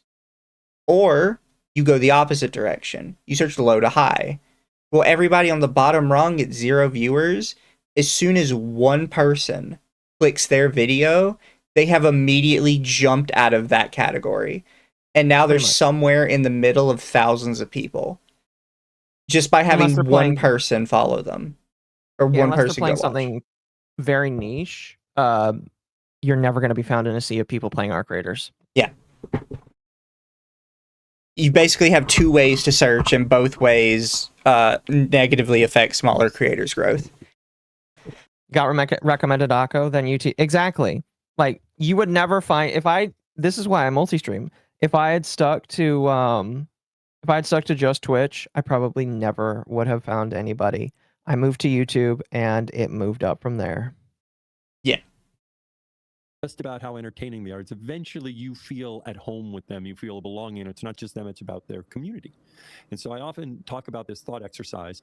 Suppose you have two friends that you think would get along, and you tell them they should get together sometime. They almost never get together, and they almost never become good friends, okay? Now, suppose you tell them, oh, this Monday I'm going to go out to this bar, this coffee shop. Why don't you come and show up? And they both come with some other friends. And then as soon as they show up, you introduce them, and then you leave. So, by the way, me telling you should watch them is kind of like a homepage wreck, okay? Mm-hmm. It's like, oh, you two will get along. Like, you just have so much going on. Like, you have other friends you're hanging out with, other people you're watching. Suppose you show up and disappear. That's kind of like a raid. It's nice, but after they talk to each other for 5 or 10 minutes, they're probably going to go back to the friends they came with because they have these other friends they already know well. Now, suppose instead you show up, suppose you stayed for an hour. Okay, now they talk to each other for an hour. Much better chance they're going to be friends. Now, instead, suppose you decide that every Monday night you're going to go there. And you go there every Monday night. And some Monday nights they both show up and they see each other. Over time, they could become best friends. So all of your best friends start with lightweight, shallow interactions. All of the streamers you love start with lightweight, casual watching. And then it's repeated over time that leads to you being a member of their community. So this is why collaboration is so important, because where everyone spends their time is on someone else's channel. And when you collaborate, and it's not just collaborating once, it's collaborating twice, 3 times, 4 times, because eventually like, oh, she's kind of quirky. I should watch her more. It's not just following. You end up watching them more. And then as you watch them more, eventually it's like, wow, I'm part of this community. So I always say collaboration. As you build, now the question is how to form collaborations. Okay. A big thing is participate in other members' communities that you like. But I always use what I call as a factor of 10 rule. If they're more than 10 times, and I made up this number, I don't have data. If they're more than 10 times bigger than you, they're probably too big. I don't necessarily think that's true. No, I disagree, Al. I think the bigger they are, the more likely it is that they will come looking for you. Or like you'll get more people out of it. In my opinion.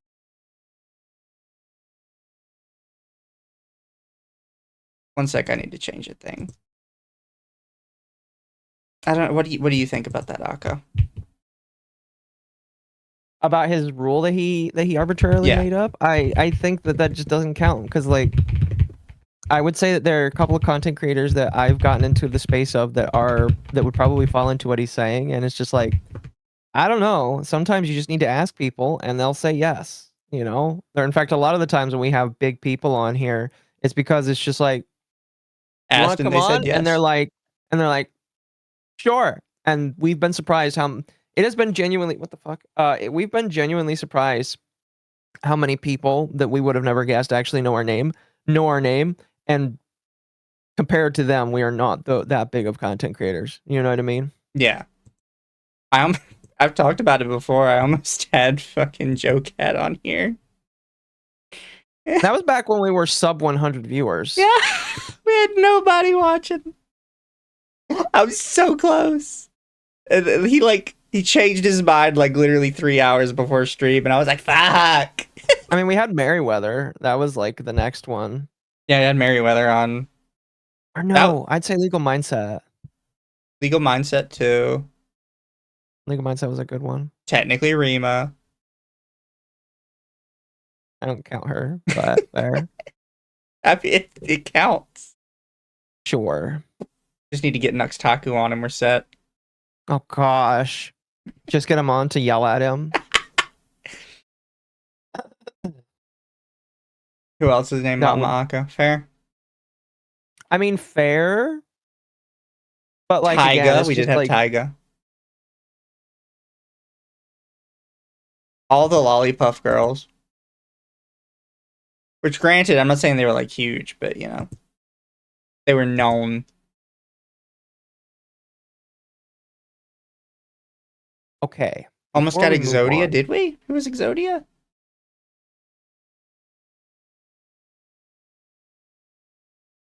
Before we move on, I'm going to send this post to you. This was posted on Shitposter Gateway.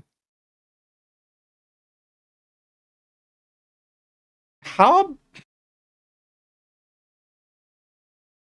Is that a thing? Has 1.5 million followers. Is what a thing? The heart with the heart over the spade. Yes, that is the opposite of blacked. It's literally the opposite of it. And do I show chat or no? I don't think it's necessarily sexual, but like that's up to you. Chat, Occo just sent me that apparently the Shitpost Gateway account posted this. They are wow. They post satire and memes. It is a 1.5 million account. That was an hour ago. That was an hour ago. People are making fun of them for posting that. Heart is white, spade is black. Like Yeah. that's the thing. I'm not involved in that space. I have no idea what that is. I always assumed like it was just the spade thing because it's the only one I ever see, Mm-hmm. and I blame Occo for that. So it's my understanding that the Queen of the Queen of Hearts movement was a direct response to Blacked, basically, like people fighting back against it, which I thought was kind of Clover is funny. Latino and Diamond is Asian. thought- Is that a thing? I think so. Also, I yes, think the that other person is right. The Clover is Club, which I've never really gotten why it's called clubs, but why the silhouette's furry? I don't know. That's a good question. You're asking me a question that the shitpost gateway account decided to post. I like this is bewildering to me. Like I am absolutely bewildered. I never would have guessed this kind of stuff would be posted on an account that is this big like this. That's crazy. yeah, That's crazy. I'm gonna It's all pretend cringe. I didn't see it. I mean, chat, all porn is cringe to some extent, so that's fair. Okay, so if you average around 50 AC, and even 10 is pushing it. Like sometimes Also, Pyroferno says because it used to be an actual club, if I remember correctly. That is interesting. You think they'd change the name though to Clovers when they changed the symbol? it may really be a 5 times roller. Yeah. Even people similar size. People often think, oh, I have to go with a bigger streamer. No, you know what? If you're a 50 ACCV streamer and you collaborate regularly with 5 other 50 ACCV streamers, well, that's 250 ACCV people. That's the same as collaborating with one 250 ACCV streamer, right? In terms of how many people you get exposed to, right? And so be a member of their channel. Don't just say, oh, do something with me. Because if you're a member of their channel, they're like, oh yeah, let's do something together. I'd love to play that game with you. But you have to be an authentic member of their community, not just somebody showing up to try and get them. Then they're going to raid you. Right? That, people raid folks that are members of their community that they see that they're streaming. Okay. And so that is a form of a collaboration, but also saying, hey, you want to play Fortnite together? Sure. You've got 50, I've got 50. We stream together. We got 100. Let's have a party, Okay. So collaboration, engaging and being members of other communities. And then the third one is short form content. Right? Short form content is important. I know everyone wants to say, but I just want to do Twitch. I've heard a bunch of streamers say that short form content hasn't actually helped them, and that some of them have actually seen negative trends from it.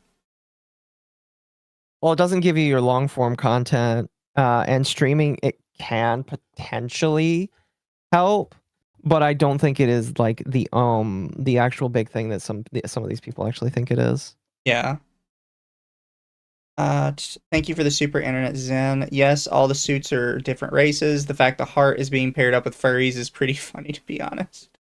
It is pretty funny. I was unaware all the different suits were different races. But that community is bizarre to me. The fact that they latched on to the whole the whole gambling thing to start with is kind of weird.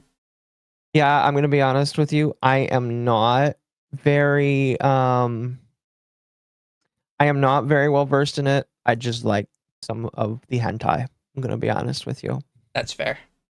Level up your racism? Yes, Mizu. But I'm not racist. Are you sure about that? Yeah, no, I'm a good boy. Yeah, good. I can't Good be Southern racist. boy. I'm partially indigenous. That's fair. You're a good Southern boy. Speaking of which, I did want to bring that up later. Oh, We'll get to it when we get to it. fair. Okay, part of this short form is better for discovery. Okay, what I always say is try, and this is one thing we're working a lot on because I think we have a lot to do to make it easier. But the vision I would like is that eventually we can make it super easy that within 10 minutes of when your stream ends, it can take less than 10 minutes to find 3 to 5 moments from your stream and publish them and share them after every stream. Oh, that's amazing. It's a volume game, right? And I know Blurp is doing it. It's a volume game. It's not about just the best stuff. Not just, and share it on Twitch. Here's the problem with that, right? And I think he knows the problem, but he isn't going to bring it up. Is if you achieve that and you get everybody doing the volume game, now it's not helping anybody because it's still the same amount of excess content across the board. It might not even be good.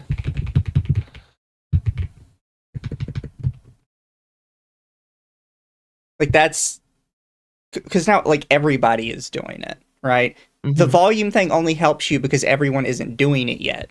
So you're the only one that has a bunch of extra content out there. But if he achieves what he wants and creates this system where everybody has excess content, it now doesn't help anybody. It's just the same amount of shit across the board. No, I would agree. He has, I don't think, I'm not going to say he hasn't thought that far through. He probably has. The reality is it probably doesn't matter to him. It just matters that everybody thinks it's a good idea.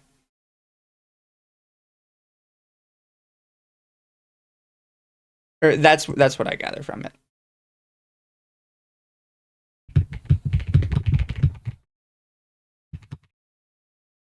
Yeah, I don't know. I do think that short form content is slowly dying, though. Slowly. Because just nobody wants to use it. Sure. Here, Occo, I'm going to do a thing really quick. You're going to do a thing?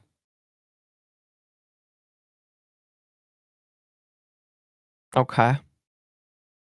Boop. Hey, friend. Hello. Can you hear me? I don't know if you can guys- hear you. Like I can hear you. Okay, making sure. What's up? Hey, how you doing? What's up? I mean, It's just big chilling, honestly. Well, chilling and not chilling. I got to go deal with my dogs in a second, walk them and stuff. Fun.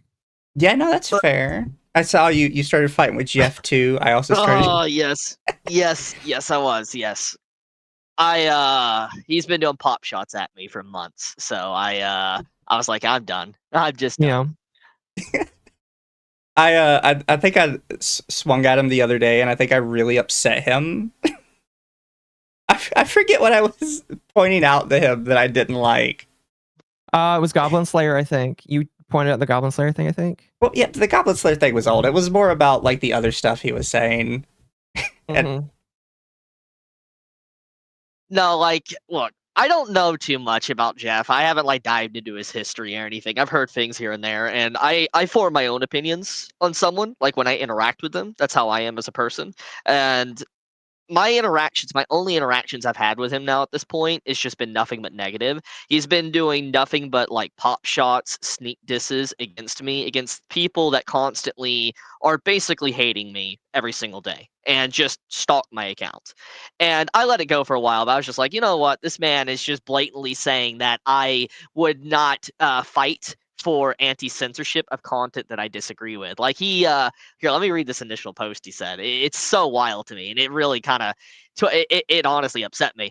He literally said in his own words, people have a right to personally dislike content, but only for non-woke reasons. Basically saying I would never advocate and fight for the rights for people if they were basically woke. Like I would want woke people censored. That's what he's implying. And that is 100% not my stance.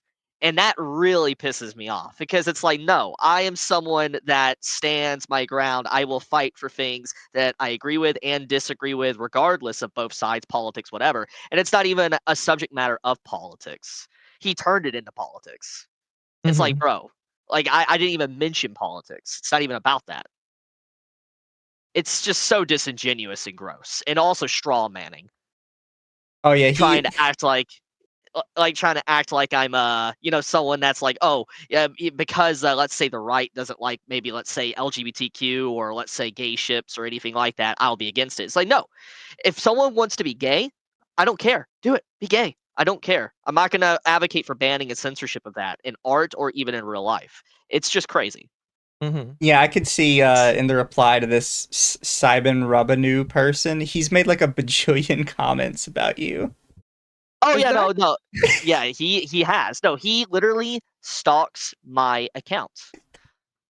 It's Is that the guy that was used to be a big Rev stan, and then he's No, like, he never was. I don't think anti? No, Wait, no, he he was? is. Okay, No, he was. never mind. He was? I thought he was. Yeah, I believe he was. He I was actually a Rev didn't know stan that. eventually, I believe he was. This could be wrong. I could be wrong, but I believe he was. Because I remember Rev commenting on him once. So I think he was. But regardless, he definitely stalks me. Okay. I know he does.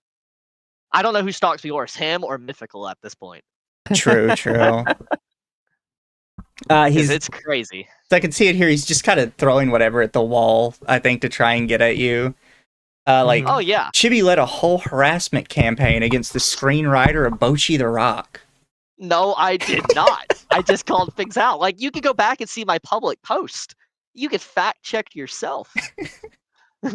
Like, Did what? he show any screenshots, or is he just saying this? He No, just says he it. just said he just said it. He just said it. He didn't even Fair show enough. screenshots. Love it when No. people do that. Yeah, people always do that. It's just like, and people believe it. He will also never post it like as a regular tweet. It's always in replies, which I've warned people about. If you want to know what your favorite content creator actually thinks about people, don't go to the tweet section, go to the replies section. Oh yeah, and you'll Mhm. see them go in and start saying things. That's what he does to me. He's been doing it for days now, and I'm just like, I was done. Like I got set off. Today's just been a day, and I'm like, I'm not dealing with it. I'm done. Mhm. Like, I'm not dealing with someone trying to say that I wouldn't fight for someone's rights. Like, fuck off. A random question from the chat. They want to know why all of the black people that hate you seem to have a fat white woman fetish. I don't know if that's a reference. Okay. So, Well, where are they all where are we streaming on, just to make sure? Because I don't want to get you banned or anything. YouTube. Okay. So I don't know, truthfully. However, there is, to be blunt and completely transparent, there is a lot of people that don't like me because I've called out, let's say, shonen fans, and I've had content creators that think I'm racist for whatever reason because I just, like, I called out Boruto. They started like saying I was racist a long time ago. Oh god, And fuck then eventually Boruto. I hate it and so eventually much. it kind of like systematically domino affected into besides me just being called racist, like now, like I'm getting cucked by like black people, and it's like, what? Like what? Like I'm just like, it's so unhinged, man. It's unhinged. Oh, it definitely is with I the don't even know. Naruto stands. The Boruto stands are Yeah. just so much worse. Like, it got so bad with them. Boruto fans. Where's the chat at? I want to see this chat. Yeah, I could pass it to you real quick. Or Yeah, I would like to see the chat. the Answer stream questions channel. or whatever. I'm trying to be filtered here. I don't want to get get any content warnings on the channel. So yeah, I don't do believe me, streams we've much. said some bad stuff on the channel. There was Yeah, Also, I reserve one F slur per stream, so as long as you don't really go above that, you're probably good. well, I would also like to share, and I'm just gonna say this right now. Wait, let me see here. I'm trying to find the chat. One sec. I'm a very awkward person, Oh, so no, you're good. forgive me if I'm not, if I'm not good with speaking. I'm someone that always just edits videos. So Mhm. that is, just keep that in mind, everyone that's in chat too. I know I we am bring not on the plenty of best. people like that. Mm. I am not the best streamer. That's how we started. That's how I Yeah, stayed. so if I sound awkward, have pauses, whatever, that's the reason. You're good. No, you've actually got like the chat part down pretty good, like the keeping going bit to it. Okay. You know, to prevent the But dead air. If you need to ask me any questions, I will try to answer as best as I can. I will be straight up with some questions. If I can answer them, I'll answer them. Oh yeah, no, I didn't have like any super deep questions. I was just like, oh no, it'd be interesting to talk about like everything that's been going on the last couple days. Because people have Dude. flipped out in the anime space about the Crunchyroll thing. Dude, Mhm. I do want to mention something for everybody that's watching in chat right now. Jeff, right now that I'm in like a little bit of a drama with currently, he is a Crunchyroll judge for the Anime Awards, by the way. Yeah. I just want to point that one out. And his recent disses against me that's been getting more extreme started happening after I started calling out Crunchyroll for that data breach. That's interesting. I would like to point that one out. And also calling out their Anime Awards. So I want to make sure people understand that it might not be related, but it is weird that it's happening around the same time. He is on their payroll. He is. Yeah, wasn't the Crunchyroll data breach just today though? No, that That was happened. like Okay, so a week ago. Oh, what? So no, I have the whole timeline. I could tell you. So the data breach happened on March 12th.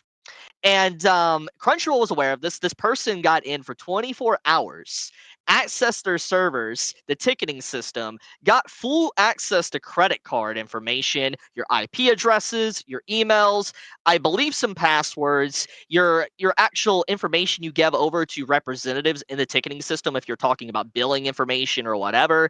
They got pretty much everything. 1.2 million out of 2 million customers. It's bad.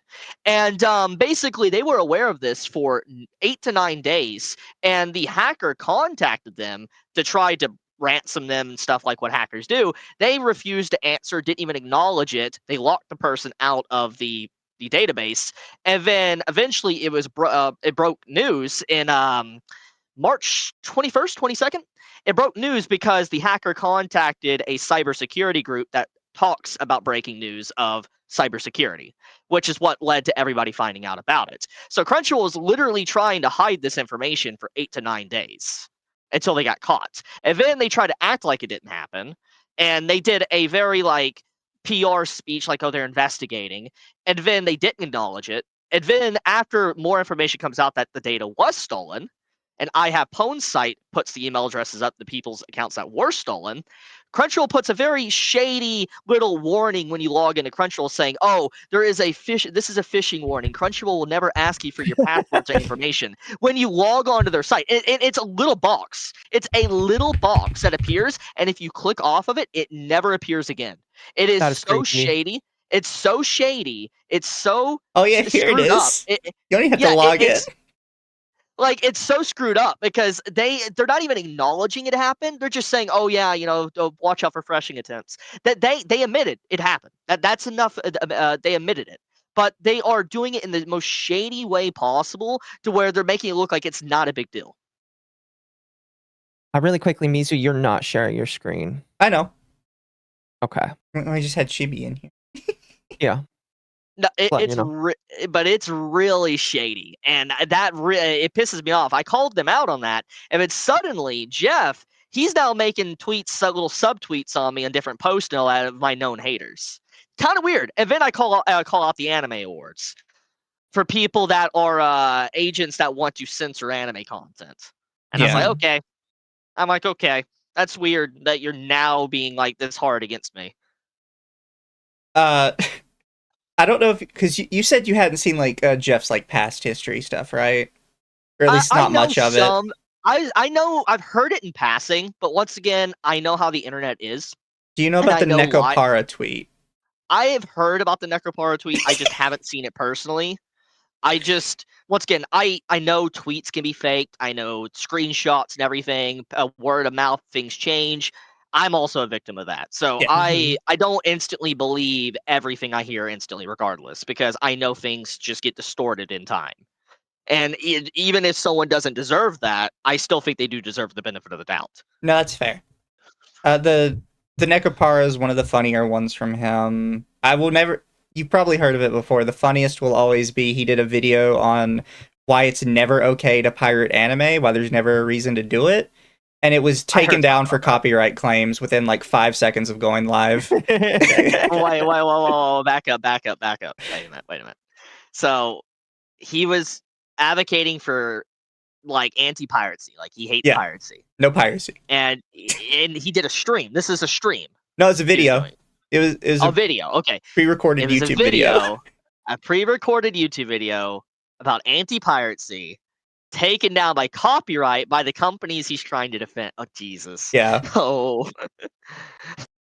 It was immediately like Toei Animation had a copyright on it within 5 minutes of it going live. Look, I'm gonna say it because I need to say this. He has a right to upload that video. He does. I agree. And I think that regardless if we disagree or not, he has a right to upload that and have that opinion. It's fine to have that. But it is cosmic irony that it got taken down by copyright by the very companies he's defending that abuses the copyright system. Yeah. Toei is such a bad actor on the YouTube space. It is one of the reasons why I actually stopped covering a lot of Toei shows, because they will flag your stuff down even if you show nothing. It's Like, too much of a you risk. guys might not. Like, I don't know how long around you guys have been in the content creation scene, but back in like 2016, 2015, I'm not joking on this. You could upload a video with just your face and talking, and there would be no images, let's say, of One Piece's manga or anime episode, and you will get the video taken down for copyright. Like, you can even have no One Piece in the thumbnail. You just have the title say One Piece, they would copyright strike it down. It happened to me. That's crazy. They were like old Nintendo before Nintendo made that creator program. They were really brutal. Before Nintendo killed out a little bit. Dude, Nintendo's crazy. Oh my goodness, see that. I remember people defending that. I do too. You're allowed to play Nintendo games on stream if you join our creator program and give us a cut of the proceeds. It's just, it's like, oh my goodness. I love anime, but so many Japanese companies are so far behind the times that they have no idea like how bad of an idea some stuff is. It's one of the few things where I'm just like, I want to live in Japan, but if I were to do that, I don't think I could deal with their copyright stuff. I would get fucked over. Like I love Japan, but they are really, like, I think the word's archaic. Yes. I think that's the word. They are very old school defense of copyright, and a lot of the Japanese fan base, actually basically 99% of them, they are very pro company. Like, they will defend and fight for the company regardless of what they do with FOMO or anything. That is just their true stance. And if you want to see evidence of that, I mean, look at, like someone mentioned in your chat, Totally Not Mark's situation. I remember when that happened and he tried to appeal to Japanese creators and fans. They all basically were against him. Yeah. I remember that, like, when he did a Japanese video, like he did it all in Japanese, they literally hated it. And I believe he took the video down, which was bad. Mm-hmm. So I think they've always had this stance, and it's understandable, because it's like anime in Japan is so easily accessible, and it's in its like raw state, so you don't have to worry about a lot of the issues we have in the West for it. So that's probably why. I mean, they have probably a lot of services that are cheap and stuff as well to be able to get it, and probably just really good quality platforms. That's not like, for instance, Crunchyroll. So I guess that probably adds layers to it too. Oh, 100%. For sure. But, as what was it? It was, what do you think about, basically a lot of mangaka, and it seems like the actual creators in Japan don't seem to know what happens to their work when it leaves Japan. They don't. They don't. I think the one time we saw it was it the Seven Seas? I don't know if the company was called like Seven Seas, but they mistranslated a like gender bend story to be transgender, and the author actually found out about it, and he's like, "What the fuck did you do to my story?" I do remember something about that. I don't remember the series. I remember hearing something about that a while ago. But this is an interesting topic you mentioned, actually.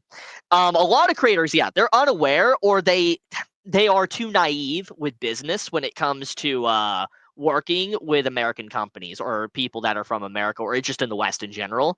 For instance, like, there's a lot of people within Crunchyroll, for example, that are a part of the production committee, and they talk with these studios when things are getting worked on to adjust things for a Western audience as well.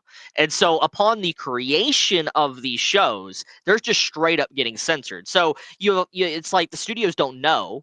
They're not aware of it. They're just doing what the people that are trying to market are telling them to do. And some of these creators don't even know as well, because they're not even told what's being changed, especially with, let's say, subtitles or like, dubs as well, because they don't watch that content. And I mean, it's like the whole thing with Crunchyroll being geo-blocked. Well, not geo-blocked, but more or less like unusable in Japan. And there's a reason why. This has been a thing for like 10 years, but the Crunchyroll not being accessible within Japan makes it to where they're able to get. Sorry, my dog. Makes it to where they're able to access or not access Crunchyroll's bad dubs and subs. and it gets that allows them to get away with it. One sec. Oh no, you're Good. good. We love the puppers. People love the pet tax. We do. Okay. Puppers, I'll have to walk them kittens. soon. She's wanting to walk. She's sitting here jumping around near me, wanting to Oh, walk. that's fair. But If you ever start streaming, wa- you're gonna have to show people the dog. People love pet tax. oh, I Indeed. have 3 dogs. I have a corgi, a Shiba, and a little wiener dog. Okay, mean- so I already got 3 kids. Holy shit. Yeah, yeah, they're cute. The one barking is my corgi. She's ready to go. I believe it. Don't shock your. I'm not Hassan now. Come on. Now. I'm not gonna do Kaya sit or You place. good dog? You good dog owner? He really Oh, thinks yeah. people believe him when he says he didn't shock that doggy. The amount of gaslighting people had. I'm so sorry about my dog. Forgive me. I can't do You're good. nothing about it. I apologize. No, we like the dog. But the amount of gaslighting they had for that was hilarious. Like, I can't believe there's people that believe that yeah. happened. Like, but as you were saying on the the censorship stuff. Oh yeah. So Crunchyroll though, yeah, they changed things without Japan being aware of it, because they just go for their own third parties or their own changes. Yeah. And it basically causes them to be able to get away with it for a long period of time. And I feel like a lot of Japanese communities now are starting to realize this and become aware of it, especially thanks to the algorithm merging with the Japanese accounts. Did you actually see why that happened? Because Elon actually announced it the other day. No, actually. They have removed the original translator, whatever it was on Twitter, and they replaced it with Grok. So Grok is actually the one doing the Japanese to English translations now. Really? Yeah, they're having the AI do it, which is why a lot of the tweets flow a lot better, and they aren't so stiff and robotic sounding. I mean, I like it. It's really nice to have it's really melded the ability for people to talk to each other, which is something that I felt like was kind of missing because it didn't automatically do it. And I like how it is now. So I think though it has helped a lot, but my issue now with it will lead to a lot more issues with Japanese creators being harassed and attacked. That's a possibility, yeah. There's a possibility. Especially the artists. I know there are several Japanese artists I follow that don't allow anybody to comment on their work because they had so much trouble with people shitting on them before. Yeah. Yeah, no, it happens, and it caused them to close their accounts down too. I've seen Japanese artists literally leave Twitter because of that. I've seen it a few times, yeah. And it's unfortunate. They don't deserve it. And there's plenty of people on Twitter that love to have them there. It's just the really annoying kids refuse to just block and move on. They have to comment. That's what it seems to be a lot these days. They just can't move on. I don't know if that's just a Twitter thing or not, but it seems to be peripheral. It seems to be a big problem. I'm noticing It is more and more. Yeah, no, it is a problem. One thing before you go and you go with the doggies, have you noticed in response to the censorship stuff, a lot more people are bringing up the old Ghost Stories dub and being like, oh, it's such a... Yes. Nobody would know this crap anime if it wasn't for the beautiful dub. Yes, no, I have seen it, and I honestly, I've just seen a lot of people trying to jump on these different... Oh my goodness, dogs. Hey, doggies. I'll walk you all in a second, I promise. That one is my little 5-month-old. Aw. Oh, she definitely needs attention then. Yeah. But no, I'm not gonna shock my dogs. But what was I saying? Fill me in. What was I talking about? Oh, is the Ghost Stories dub being garbage? Oh yeah, so the Ghost Stories, people using that as a gotcha is so stupid. It's so stupid. It's like using this to showcase dubs being changed and stuff is not a proper example. We have changed and translations have gotten better. There's more money flowing into anime. Using that as an example is just such a weak argument. And I'm assuming you're pretty good on the history behind it, right? Like Ghost Stories, the series. I I'm aware of it. Like, apparently it didn't do well at all, and it was like a failure of a series. So they just gave over the rights to so the. that's the fun thing, right?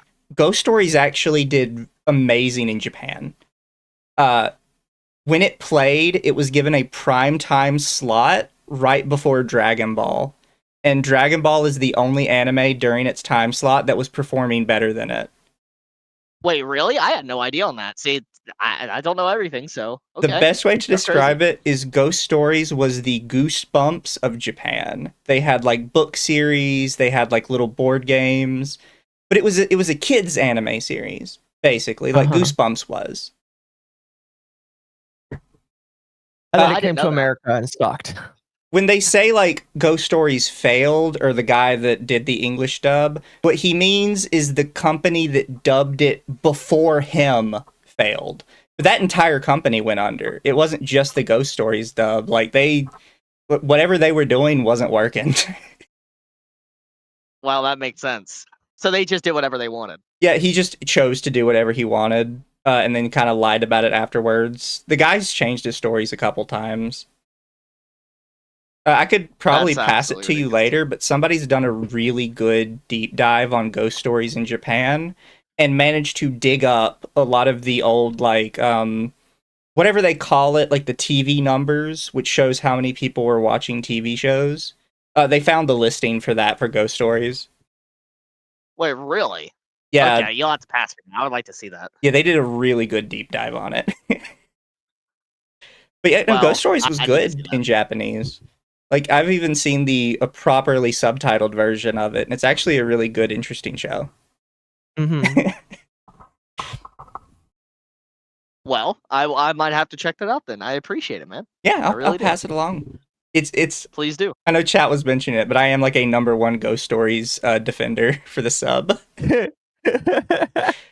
I feel like really bad for the creators because they did put a lot of work, and there was like a lot of Japanese culture mixed into it, and then it got shafted in America. Might have to do that for a movie night. Yeah. But Okay. I hope you have a good walk with your dogs. I'm sure chat will tell you to give them a treat on us. Oh yes, I will. I have some bacon treats for them, so that they're going to be eating. They're going to be living large. Oh, God yeah. bless. And I actually got to give my corgi a bath. She's got mud all over her, so that's got to be done as well. Oh, Lord. Mm. You know how the dogs Yeah, do. she. Yeah, no, my other dogs are completely clean. Like my Shiba, she literally avoids puddles. Like she'll jump over mud puddles and everything. My little wiener dog, she literally just follows me like shadow. But my corgi, oh my goodness, she will dive into mud, roll, dig. It's just like, oh my Everyone. goodness. And I don't know who this is, but chat says, Chibi, tell underdog BT to stop being a simp for mid-white women. Underdog. So that man hates me. So I have 3 big haters that stalk me. It's him, Mythical, and then Simon. Oh, Mythical those hates you 3. too. Oh, Mythical. Well, no, he talks more about me than like anything else. Look at his scroll through his account. I only Almost found him everybody. recently because he's been calling me a pedo like every other day the last week. Oh no, dude, you need to literally scroll through it. You will literally see about 90% of all his stuff is about me. Oh, I don't something doubt it. adjacent to me. He really kinda hates the lolly crazy. stuff. It's really crazy because, like, yeah, I think that if he actually made videos, he would probably do decent. But like, he just spends all his time on Twitter. It's kind of interesting. No, the problem is he's not really getting paid well on Twitter because I'm just gonna say the truth. He's botting. Oh, I've seen 100%. it. Really? He's botting. Like, yes, he does get some traction with some people. I'm not saying it's completely bots, but he initially bots his post just to get traction for people start to notice it. It's very Interesting. obvious. It's very apparent with how his tweets work. Because if you go through his tweets, you'll see regular tweets that, let's say, aren't like something really trying to do drama towards me. They do abysmal. They are bad. But as soon as it's against me, you'll see like it just explodes. It's like, this is weird, especially when you look at his account's not growing. It's not like gaining followers. That is not organic traffic. Interesting. The last Interesting. chatter I have for you, because they did send a super chat, so I have to say it. They want to know why you eat onions raw like an apple. Oh, they're good, man. I plan on doing some garlic cloves and another onion soon. See, I understand garlic cloves because that's like rejuvenating, but onions are just painful. No, they're not. Look, people think I'm joking. I love eating raw onions. I grew up on that. And it was hard. Look, you can clip this, guys. Anyone in chat too. But like when I was young, I lived in some hard times. Like when you get hungry. So I remember grabbing an onion. Forgive me for the dog in the back. But basically, I would grab an onion out of the fridge. And I was like, I'm hungry. So I just bit into a raw onion, and I was like, this is kind of good. It burnt my mouth, obviously. I was like, this is good, and I sat there and ate it while I was playing Halo 3. Why are they white or purple onions? Both. I've had both, white and purple. Interesting. You didn't cry your eyes out while you were doing it? It's fucking fantastic, man. at first I did. I guess you got used to it now. Just doesn't. Yeah. And Doesn't I hit don't know. you. I like it. It's really delicious, and I haven't done it in a while though. So if I was to probably bite into a raw onion, it probably would affect me a little bit. But I still love them. It's That's delicious. interesting. Someone in chat just says gross. Everything Mythic says about Chibi must be true. Oh my gosh. The Holes diet, dude. It's a good movie. Oh, I Shia LaBeouf. forgot that was a thing in Holes. They had to eat like the special onions Oh. so the snakes wouldn't bite them. Yeah. God, it's been No, forever like, since I've seen that. Eat more onions, then the snakes of Twitter won't bite you anymore. there's so many things. I'm surprised people don't call me out for that one more. Just eating the onions. Oh, the onions. That's because the It's lolly so- thing Tomorrow, like takes you're gonna up get all called the... out for eating onions. Hey, I hope to see it. That's funny. My Instead, chat I'll will just do go it. to my store. You'll have memes Hey, about I will it. just go to the store. I'll buy another onion and I'll eat it, and I'll put the clip on Twitter. That's exactly what I'll do. Be a welcome Maybe break I'll from eat the it. lolly stuff. Oh yes, dude. Oh my goodness, the amount of hate I got for defending Lolly is just crazy. But I will. Like people like to say something like, oh, I'm just doing it just to do it. But like I could probably, if I wanted to, I would have had less trouble, less drama, less harassment, less issues if I would just be like, yeah, I hate fiction and all that. It's problematic. But I'm not going to break my principles as a person and change my stances just for some brownie points for people online.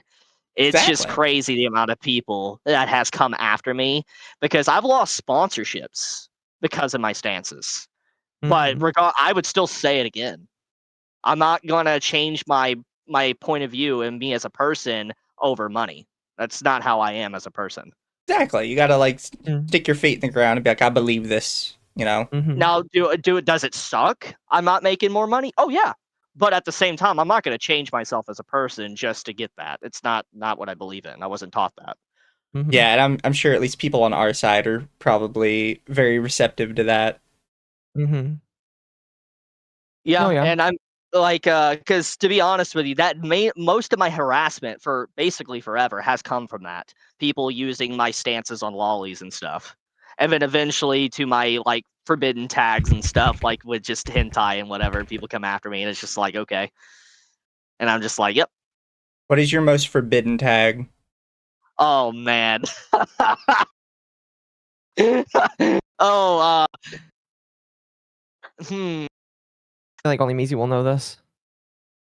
I honestly, there's a lot I could say. I'll just keep it low level. Let's just do one that everybody, I think most people dislike or don't know or disagree with. And I guess it would be forbidden for a lot of people. I'll just say the simple one right now, the low hanging fruit.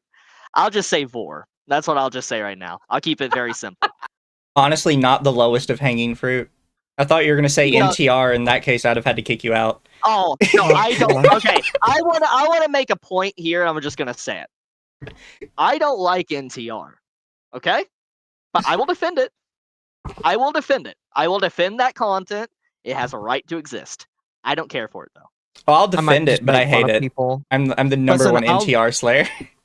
I'll defend it, but I'll make fun of people if they legitimately tell me that they like that. just saying, there's no shame. I'll just make fun Now, of you. I will be honest, it is pretty funny depending on the series. Like Rent a Girlfriend, it's pretty funny. I'm not gonna lie. But like I'm not like I don't care for it at all. Yeah. Fair enough. It is overhyped as well, like among the people that do like it, because you know when DL Site does their most popular tags and NTR is like Yes. almost always at the top, and it's It's because crazy. they have 3 brands of NTR.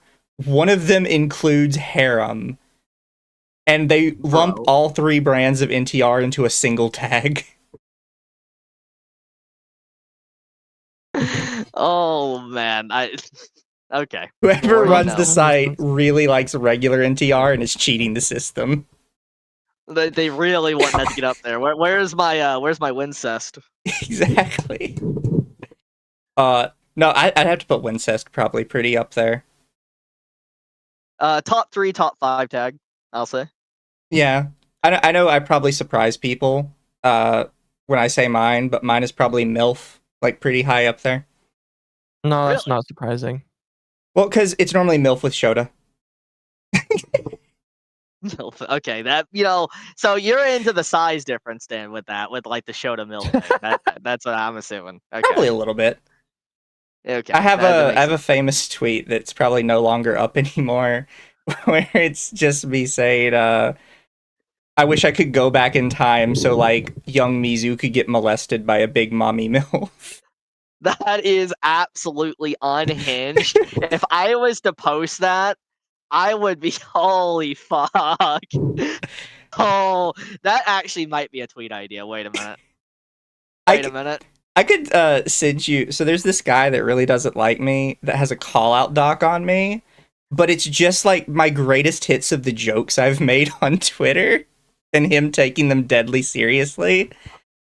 And I kind of like to share it with people sometimes because, like, look at all the fun jokes I made on Twitter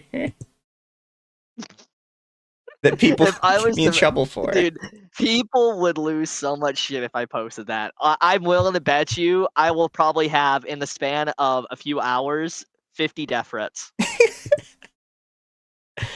If I still have I, the meme somewhere, I can send it to you. if you have it, your image of you saying it, I will just post it with literally no context. I will just post your image and just leave it as.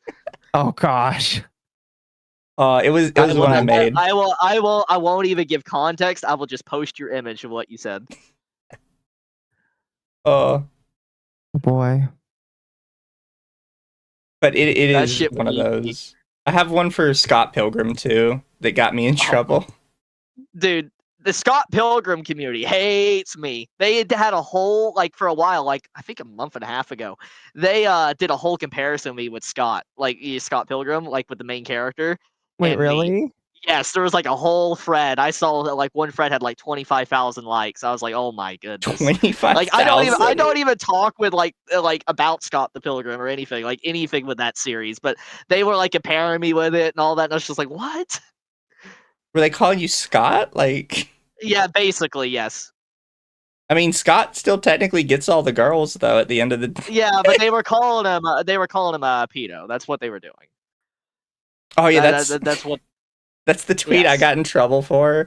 I found a piece of art that the guy that made Scott Pilgrim drew of Knives Chow, and I said, so you're telling me this Scott Pilgrim guy got a 17-year-old mail order Asian bride, base department man of the year? Really upset their community. Oh, Oh, dude. Like, you don't understand how miserable people get when I just post about anything. It brings me so much joy when I see people just sitting there getting so angry. Like, unironically ruin people's day when I talk about something that they like. I've seen it So sometimes.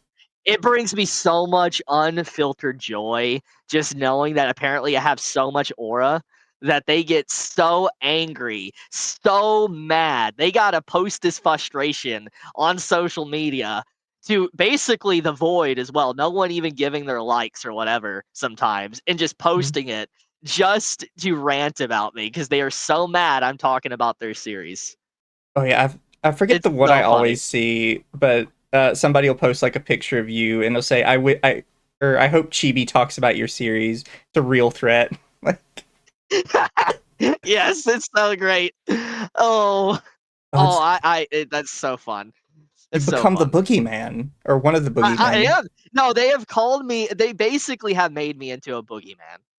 Mm-hmm. And they hate that I'm still around. They hate that I'm still talking. They don't like the fact that I am still on social media regardless of everything. They are so angry they cannot run me off, that I'm not going protected mode, that I'm not like silencing the comments by like closing comments. They are so upset I'm not doing anything like that, or that I'm still posting what I always post. Yeah. It's just great. They do pay my rent, by the way. Like what Ghost 101 just said in the chat. Well, not my rent. They pay my electric bills. They pay my electric, my internet, and my water bill all in one. So yeah, I let that be known. By the way, that is literally how much hatred they give me. They pay my bills for me. Oh, Kind yeah. of crazy. I would not doubt it. I recently got what do you call it? I got monetized on Twitter like a couple weeks ago, and I was like, "Holy shit! People actually can make money on this site. What is this?" No, you can. No, you can. There's a reason why there's a lot of hatred and like people spreading false narratives or whatever, because it does make money. It does. But at the same time, it does lead to issues if you just do that and you're spreading fake stuff. Because if you get community noted, that interaction on that post, you make no money off of it. It does hurt your account. Oh yeah, it nukes So you. these people trying to rage bait and do that with fake stuff, that does indirectly just stop you from making money. Well, And it's funny you bring that up, because one content creator just got suspended from the program because they updated the rules to say that if you post war footage or something that's supposed to be like war footage and it's determined to be fake or AI, you will be suspended for 90 days. So they are yes. trying to clamp down on that. Yeah, so I know the reason why. I don't know if you guys want me to talk about that briefly. Oh yeah, but- no, you can fire Oh, off the on dumb it. guy? Yeah, I have the tweet. Yeah, so basically the reason why they're suspending accounts for the AI stuff is because there was a lot of stuff with Iran, like fake war footage saying like they won and spreading stuff like that. That was confirmed fake. And thousands of people were spreading it, believing it, even on Reddit, being showed on national news as well, I believe. And so they're clamping down on it because it's like, this is dangerous. And so that's why they're suspending those accounts. I agree. That is like rhetoric that you probably don't want to spread around as AI. Yeah, it's really bad. It's really, really dangerous. Glad Yeah, that they're fixing that, but this is something that should have been thought about before AI was like unleashed on the world in the way it was. Well, that's how things are when new technology comes. It's testing phases and it's growing pains. That's what always happens. Yeah. I mean, yeah, understandable. Yeah. But you should always assume that people are gonna do the worst with it when you give them a tool. Like I mean, yeah. flipping a whole bunch of women randomly with Grok. Oh my goodness. was But bad. I saw both versions of that, by the way. So yes, there was a lot of people doing that, but I saw a lot of women also requesting Grok to do that to them as well. Oh yeah, no, It was definitely a way to advertise. it was a huge thing with the OnlyFans girls. It made a lot of money. Yeah, so it wasn't just one side; it was both. That was like, wow, like that's crazy. But it was a mess too. That was quite a mess. Yeah. He should have thought of that. Although I'm surprised that they ever got to a point where it would strip people, because I tried playing with Grok for a couple hours one day, and just What getting it version to of do Grok do you have? safe for work stuff. I was constantly What- getting, "Oh, we can't do that. That's explicit." Like, what are you talking about? I said a beach. Okay, so what version of Grok and what version of Premium do you have? Now I have the newer one, which seems a bit more free. If you have Premium Plus, which is the big one and all that, to be able to get the better Grok, you can get away with a lot more. I'll just tell you that. Yeah. No, I got it for it offered me a free trial, so I have it for the next 30 days. Well, it's worth, honestly. It does also help with your reach on Twitter. I'm just gonna Does it tell you that. really? It does. It's noticeable. It 100% is very noticeable. Interesting. I know it sucks to pay that extra money for it a month for the Premium Plus, but it is dramatic. I mean, it is tax deductible, so It is. I mean, if you're using it as a business, I mean, technically it is. It is you can use it as a tax write-off. Mm-hmm. I mean, technically, I have a side business now, but literally pissing people off on Twitter. So I mean, yeah. I'm catching up to you these days. I'm trying. To answer your question, do I make it back up on impressions? I mean, I do. I've shown and been transparent with what I make. I get, on average, every 2 weeks, I get about $900. It can vary. It can go down to 600. It can go to 700, 900, somewhere around in there. I just did the meme. Oh my god. But it does pay. Like I pay $30 a month for Twitter like Premium Plus. So I mean, even if I get like 100, it's already making back all the money I put into it. Yeah. So it's worth. It really is. Oh, It is an investment. here, I'll send it to you in DMs, by the way, but I finally found the meme. I had to scroll so far for it. Okay, let's see. You should have just gone to the Google Doc that he made on you. Oh, I don't So think what you Sylvie tweeting ever then? saved that one, unfortunately. He didn't save that. Oh, that's sad. Okay, I've got to figure out though how to post this. And I wonder if I cut off the top. I might cut off the top of the image. Yeah, that's what I'll probably do. Yeah. Okay. You know what? 1 second. Let me open up my Photoshop. Let's get this going. Let's see here what I can do. I mean, I haven't made a post in like a bit, so might as well do it. That's actually something. You guys, I can keep talking. By the way, go for it. You can keep talking. I was gonna say it's something I noticed recently because I used to recommend people like don't post on Twitter more than like once every hour because it seemed like that was sort of a meta for a bit. Is if you post, No, it is. So it depends really. I've been testing back and forth with how it is. It depends on your content, what you're talking about, and traction. I have noticed though now the algorithm doesn't dissuade you from posting multiple times an hour. yeah, However, I have noticed if you reply a lot to comments, it does hurt you. I will say that. Interesting. fair enough. Because I'd tested it for a while and I was like, oh well, the once an hour thing seems to work best for me, and I started recommending people do that. I have a tag on my account, so I'm debating just making another one entirely because of that. Oh, you got kind of screwed on that one. Yeah, but that's what you get for using an old roleplay account as your Twitter. Okay. I posted it. I'm gonna have to watch and see how people react. I don't know if the tweet will do well. We'll see. We'll see. But there you go. It is posted. But I don't want to keep you away from your puppers for too long. I really do appreciate you coming on to chat for a bit. Oh, it's fine. You've been more than nice to me for a while. I can at least do that. I can show some gratitude back. It's the least I can do. And I did make a promise at the beginning of this year. It's been hard. I've broken a lot of my resolutions for New Year's, but I did want to be less antisocial and try to be in collabs more this year. So I mean, I'm sure plenty of people would love to have you on, especially for anime stuff.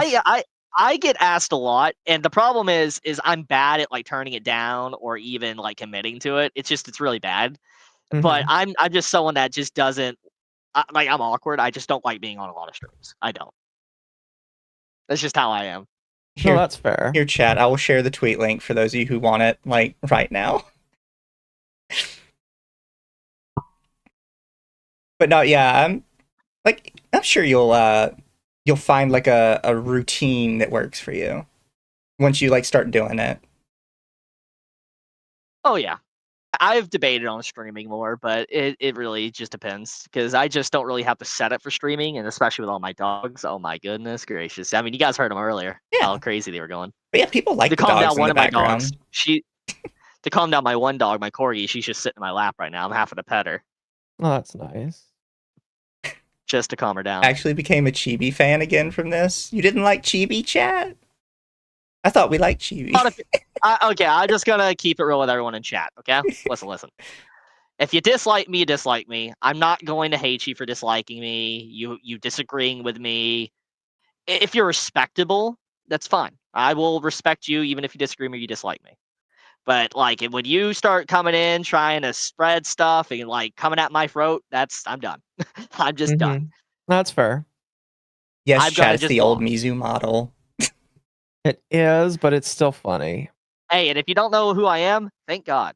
I'm glad to hear it.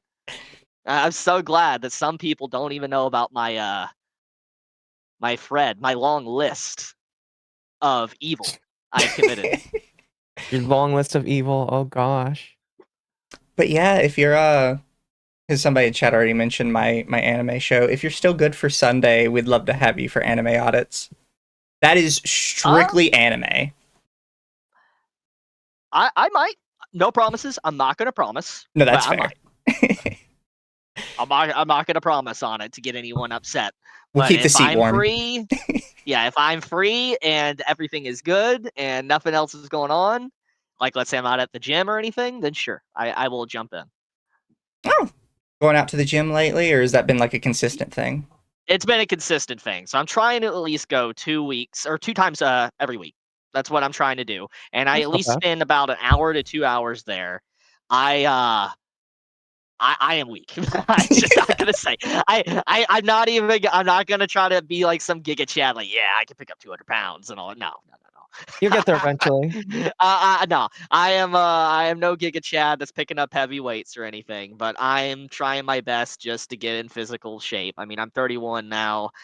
I can't just sit on my ass the entire time and get feeble. Nah, that's fair. It's good to get out and do the workout stuff. I need to do it more. Go touch grass, you know? No, I'm not touching I mean, grass. No, go touch grass at least once a week. It's good.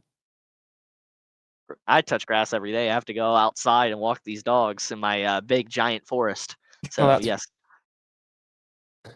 Can you at my least forest, squat by the 120 way. below parallel? I don't know what that Wait, what? means. I have no idea. Once again, I'm not looking up any guides, so don't even ask me. I don't know these gym terms. I can pick up weights. I can do treadmill. I can do the stairs. I can do some of the gym equipment. Don't know like all the crazy names, but like yeah, I get on it. I do it for a little bit of time and exercise. Oh, yeah, it's That's good. fair. I used to have a free gym membership when I had my previous job at Amazon. It was called being a delivery driver. I walked, I lifted, and then I placed a lot all day. Chat keeps bringing up Oh. airbagged. Did you have a thing with airbagged? So that dude is gross. He is probably one of the most terminally online creepy people I have ever seen on the platform, at least associated coming after me. He's one of them.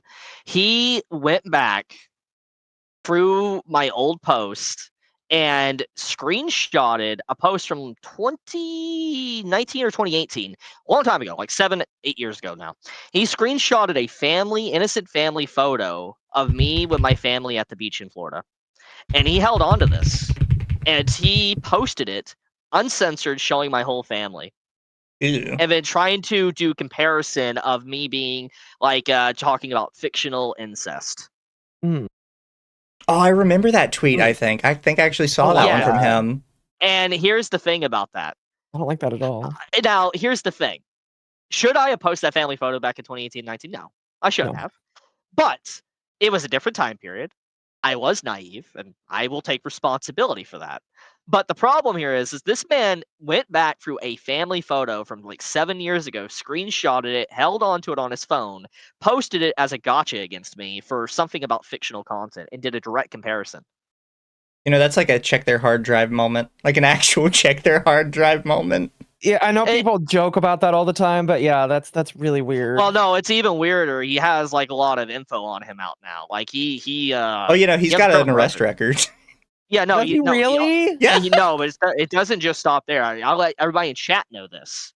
He also had a public post, I think it was Instagram, where he was literally taking photos of a child, a black like no, and talking about her like twerking.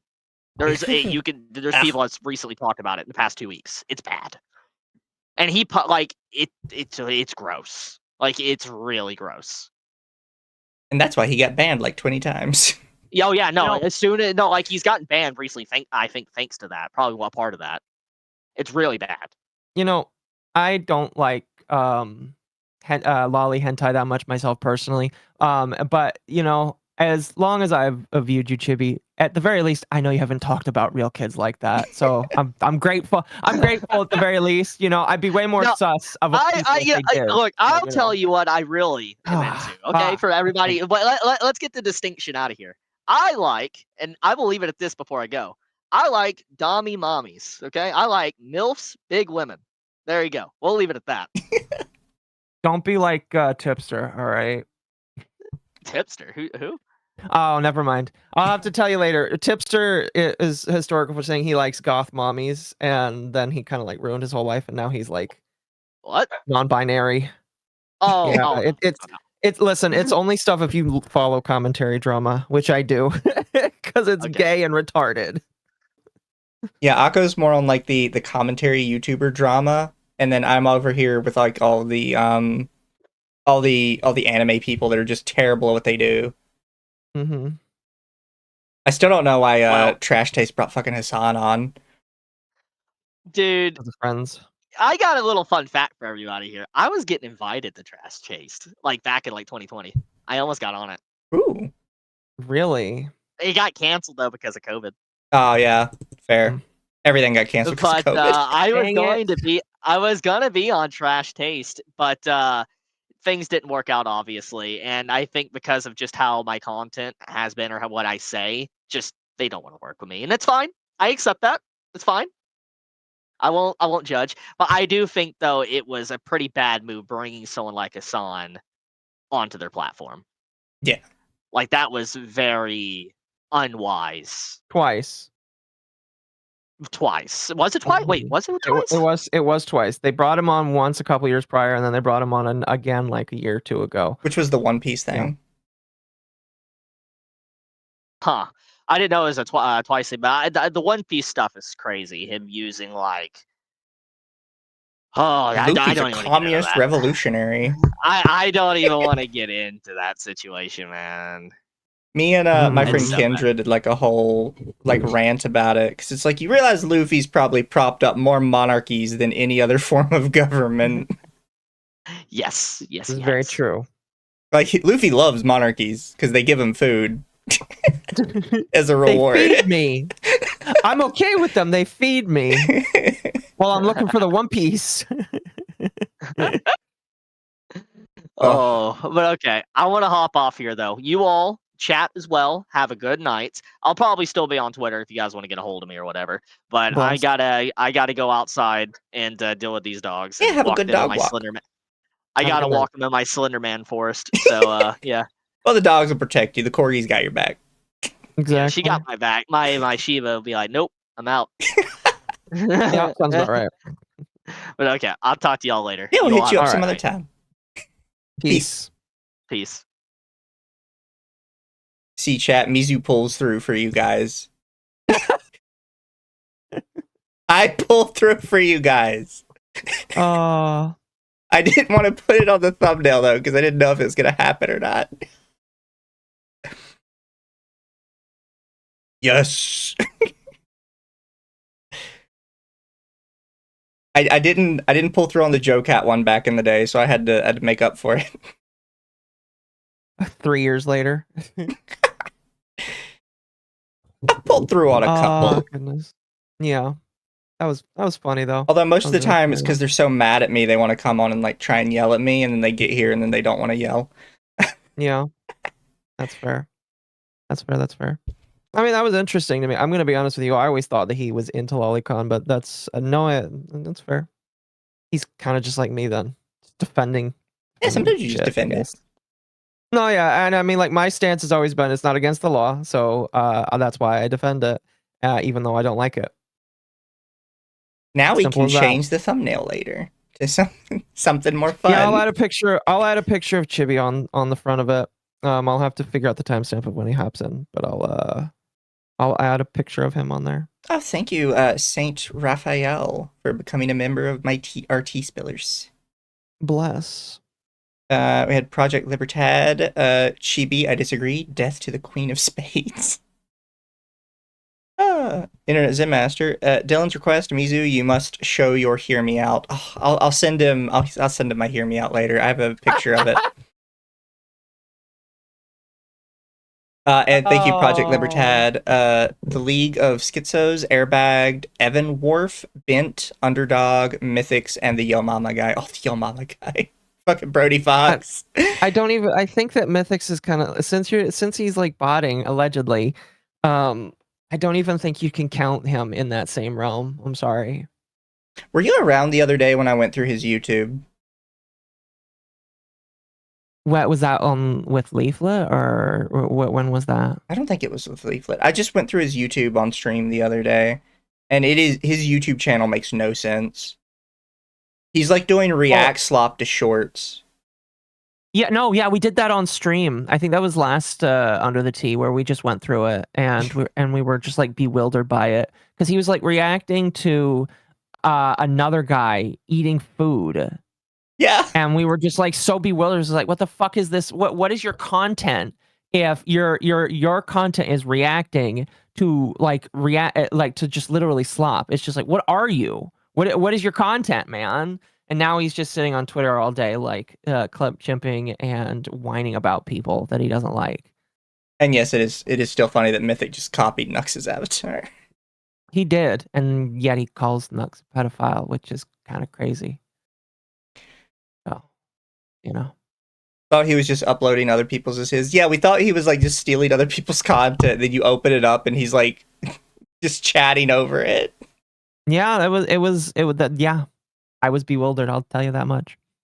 So, you're a consumer like, if you react to slop. Those Zoomer FPF games that are flashy rainbow vomit. That's what Airbag streams look like. Do they? I didn't know he streamed. I didn't know he streamed either. I thought he just said like really creepy shit to people on Twitter. Oh, excuse me.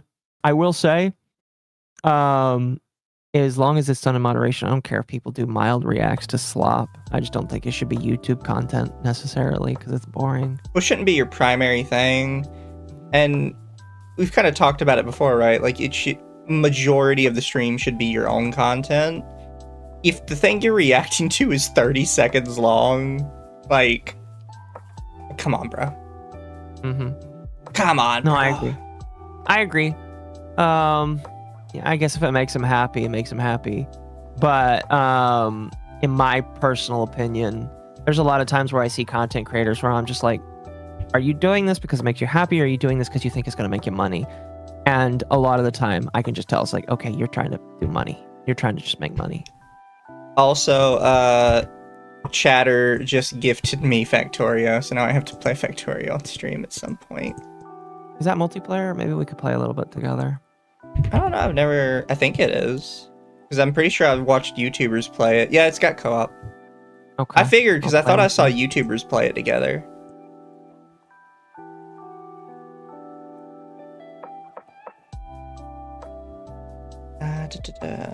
You usually watch React content because you want to see someone else like what you like. That, I think commentary content is typically better. Because then you see like differing opinions. But I could be wrong. But chat, I don't think we're going to go back to the Dan Clancy interview. I think we're going to call it there. Because I got what I wanted. I'm going to be completely honest with you. It was kind of just... I was just kind of surprised that it was boring, yes. I think the most interesting thing about it is just the fact that she did the interview in the first place. You know what I mean? Yeah. Oh. But chat, we love you guys. Oh, thank you, Toa, for the 5. You're welcome. And yes, it's multiplayer. They've gotten 200 plus people on one instance. That just sounds like too much. I have a feeling that a YouTuber is the one that did that. Oh no, definitely. Or it could have been like a Steam group. To be honest, like some Steam groups get really coordinated with that stuff.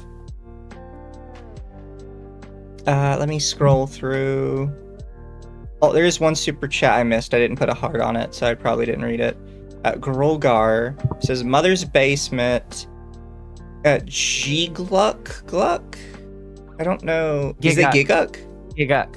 I think they're just making fun of Giguk. Mother's Basement, Giguk, and the anime man are not to be trusted. That's fair. I'm kind of coming back around to Joey because of some of the stuff he said. Makes it seem like he understands that he fucked up, right? I'm not saying he didn't make like a whole bunch of mistakes with kind of the sort of people he brought into the space, but some of the things he said more recently sound like, I know I fucked up. I know I brought in a bunch of people that really shouldn't be in our space. I kind of feel bad about it. Yeah. I mean, if somebody acknowledges that, then I'm willing to give them a second chance. It's just I don't think a lot of people are a lot of people don't do it, so you're very surprised and almost like bewildered when it does happen, and you're like, can I trust you? Because nobody does this. Connor's by far the worst. No, I would agree with that.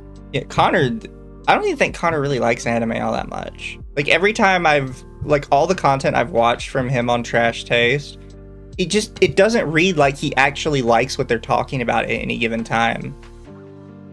Which is weird, right? Like you've got the other two guys sitting in the corner just like nerding out about every little thing that comes across the desk. And Connor's always just like, yeah, dude, that's kind of interesting, I guess. It's like they're over there like tweaking out on the other side of the table at how cool the thing they just pulled out is, and you just hate it. Like sounds about right for a Brett Bong. For me, it's not even the fact that he seems to hate it.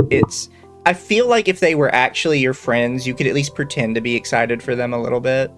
I don't know, because like clearly they're excited. Why you gotta like bring them down? I just don't get it. Because that's what makes me think like it's not just that he doesn't like anime. I don't think he likes them that much, maybe. Because I feel like you would be at least a little excited for your friends. Right. Doesn't that count as shonen still? They're talking about JoJo. Yeah, JoJo's shonen. I'll put JoJo under shonen, and somebody's gonna get mad at me for that.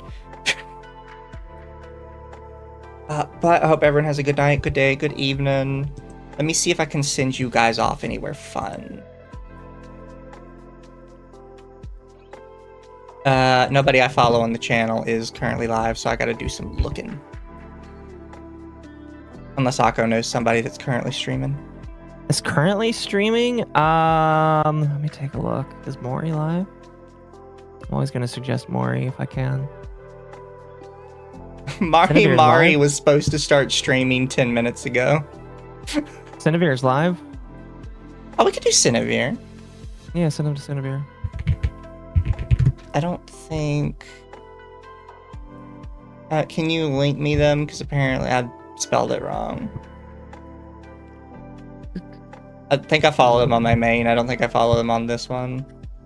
You could change that. They actually get pretty... So they make pretty good content. They're kind of like Leon, but they do like a lot of daily news. Kind of. It seems like they're very selective. You know, I like watching Cinevere. Cinevere. Selective. You know. But here, we'll raid into Cinevere. They're currently on Be Right Back, so just give them a minute, chat, and they'll be right back, as it says. Exactly. But night, everybody. I hope you guys see you later.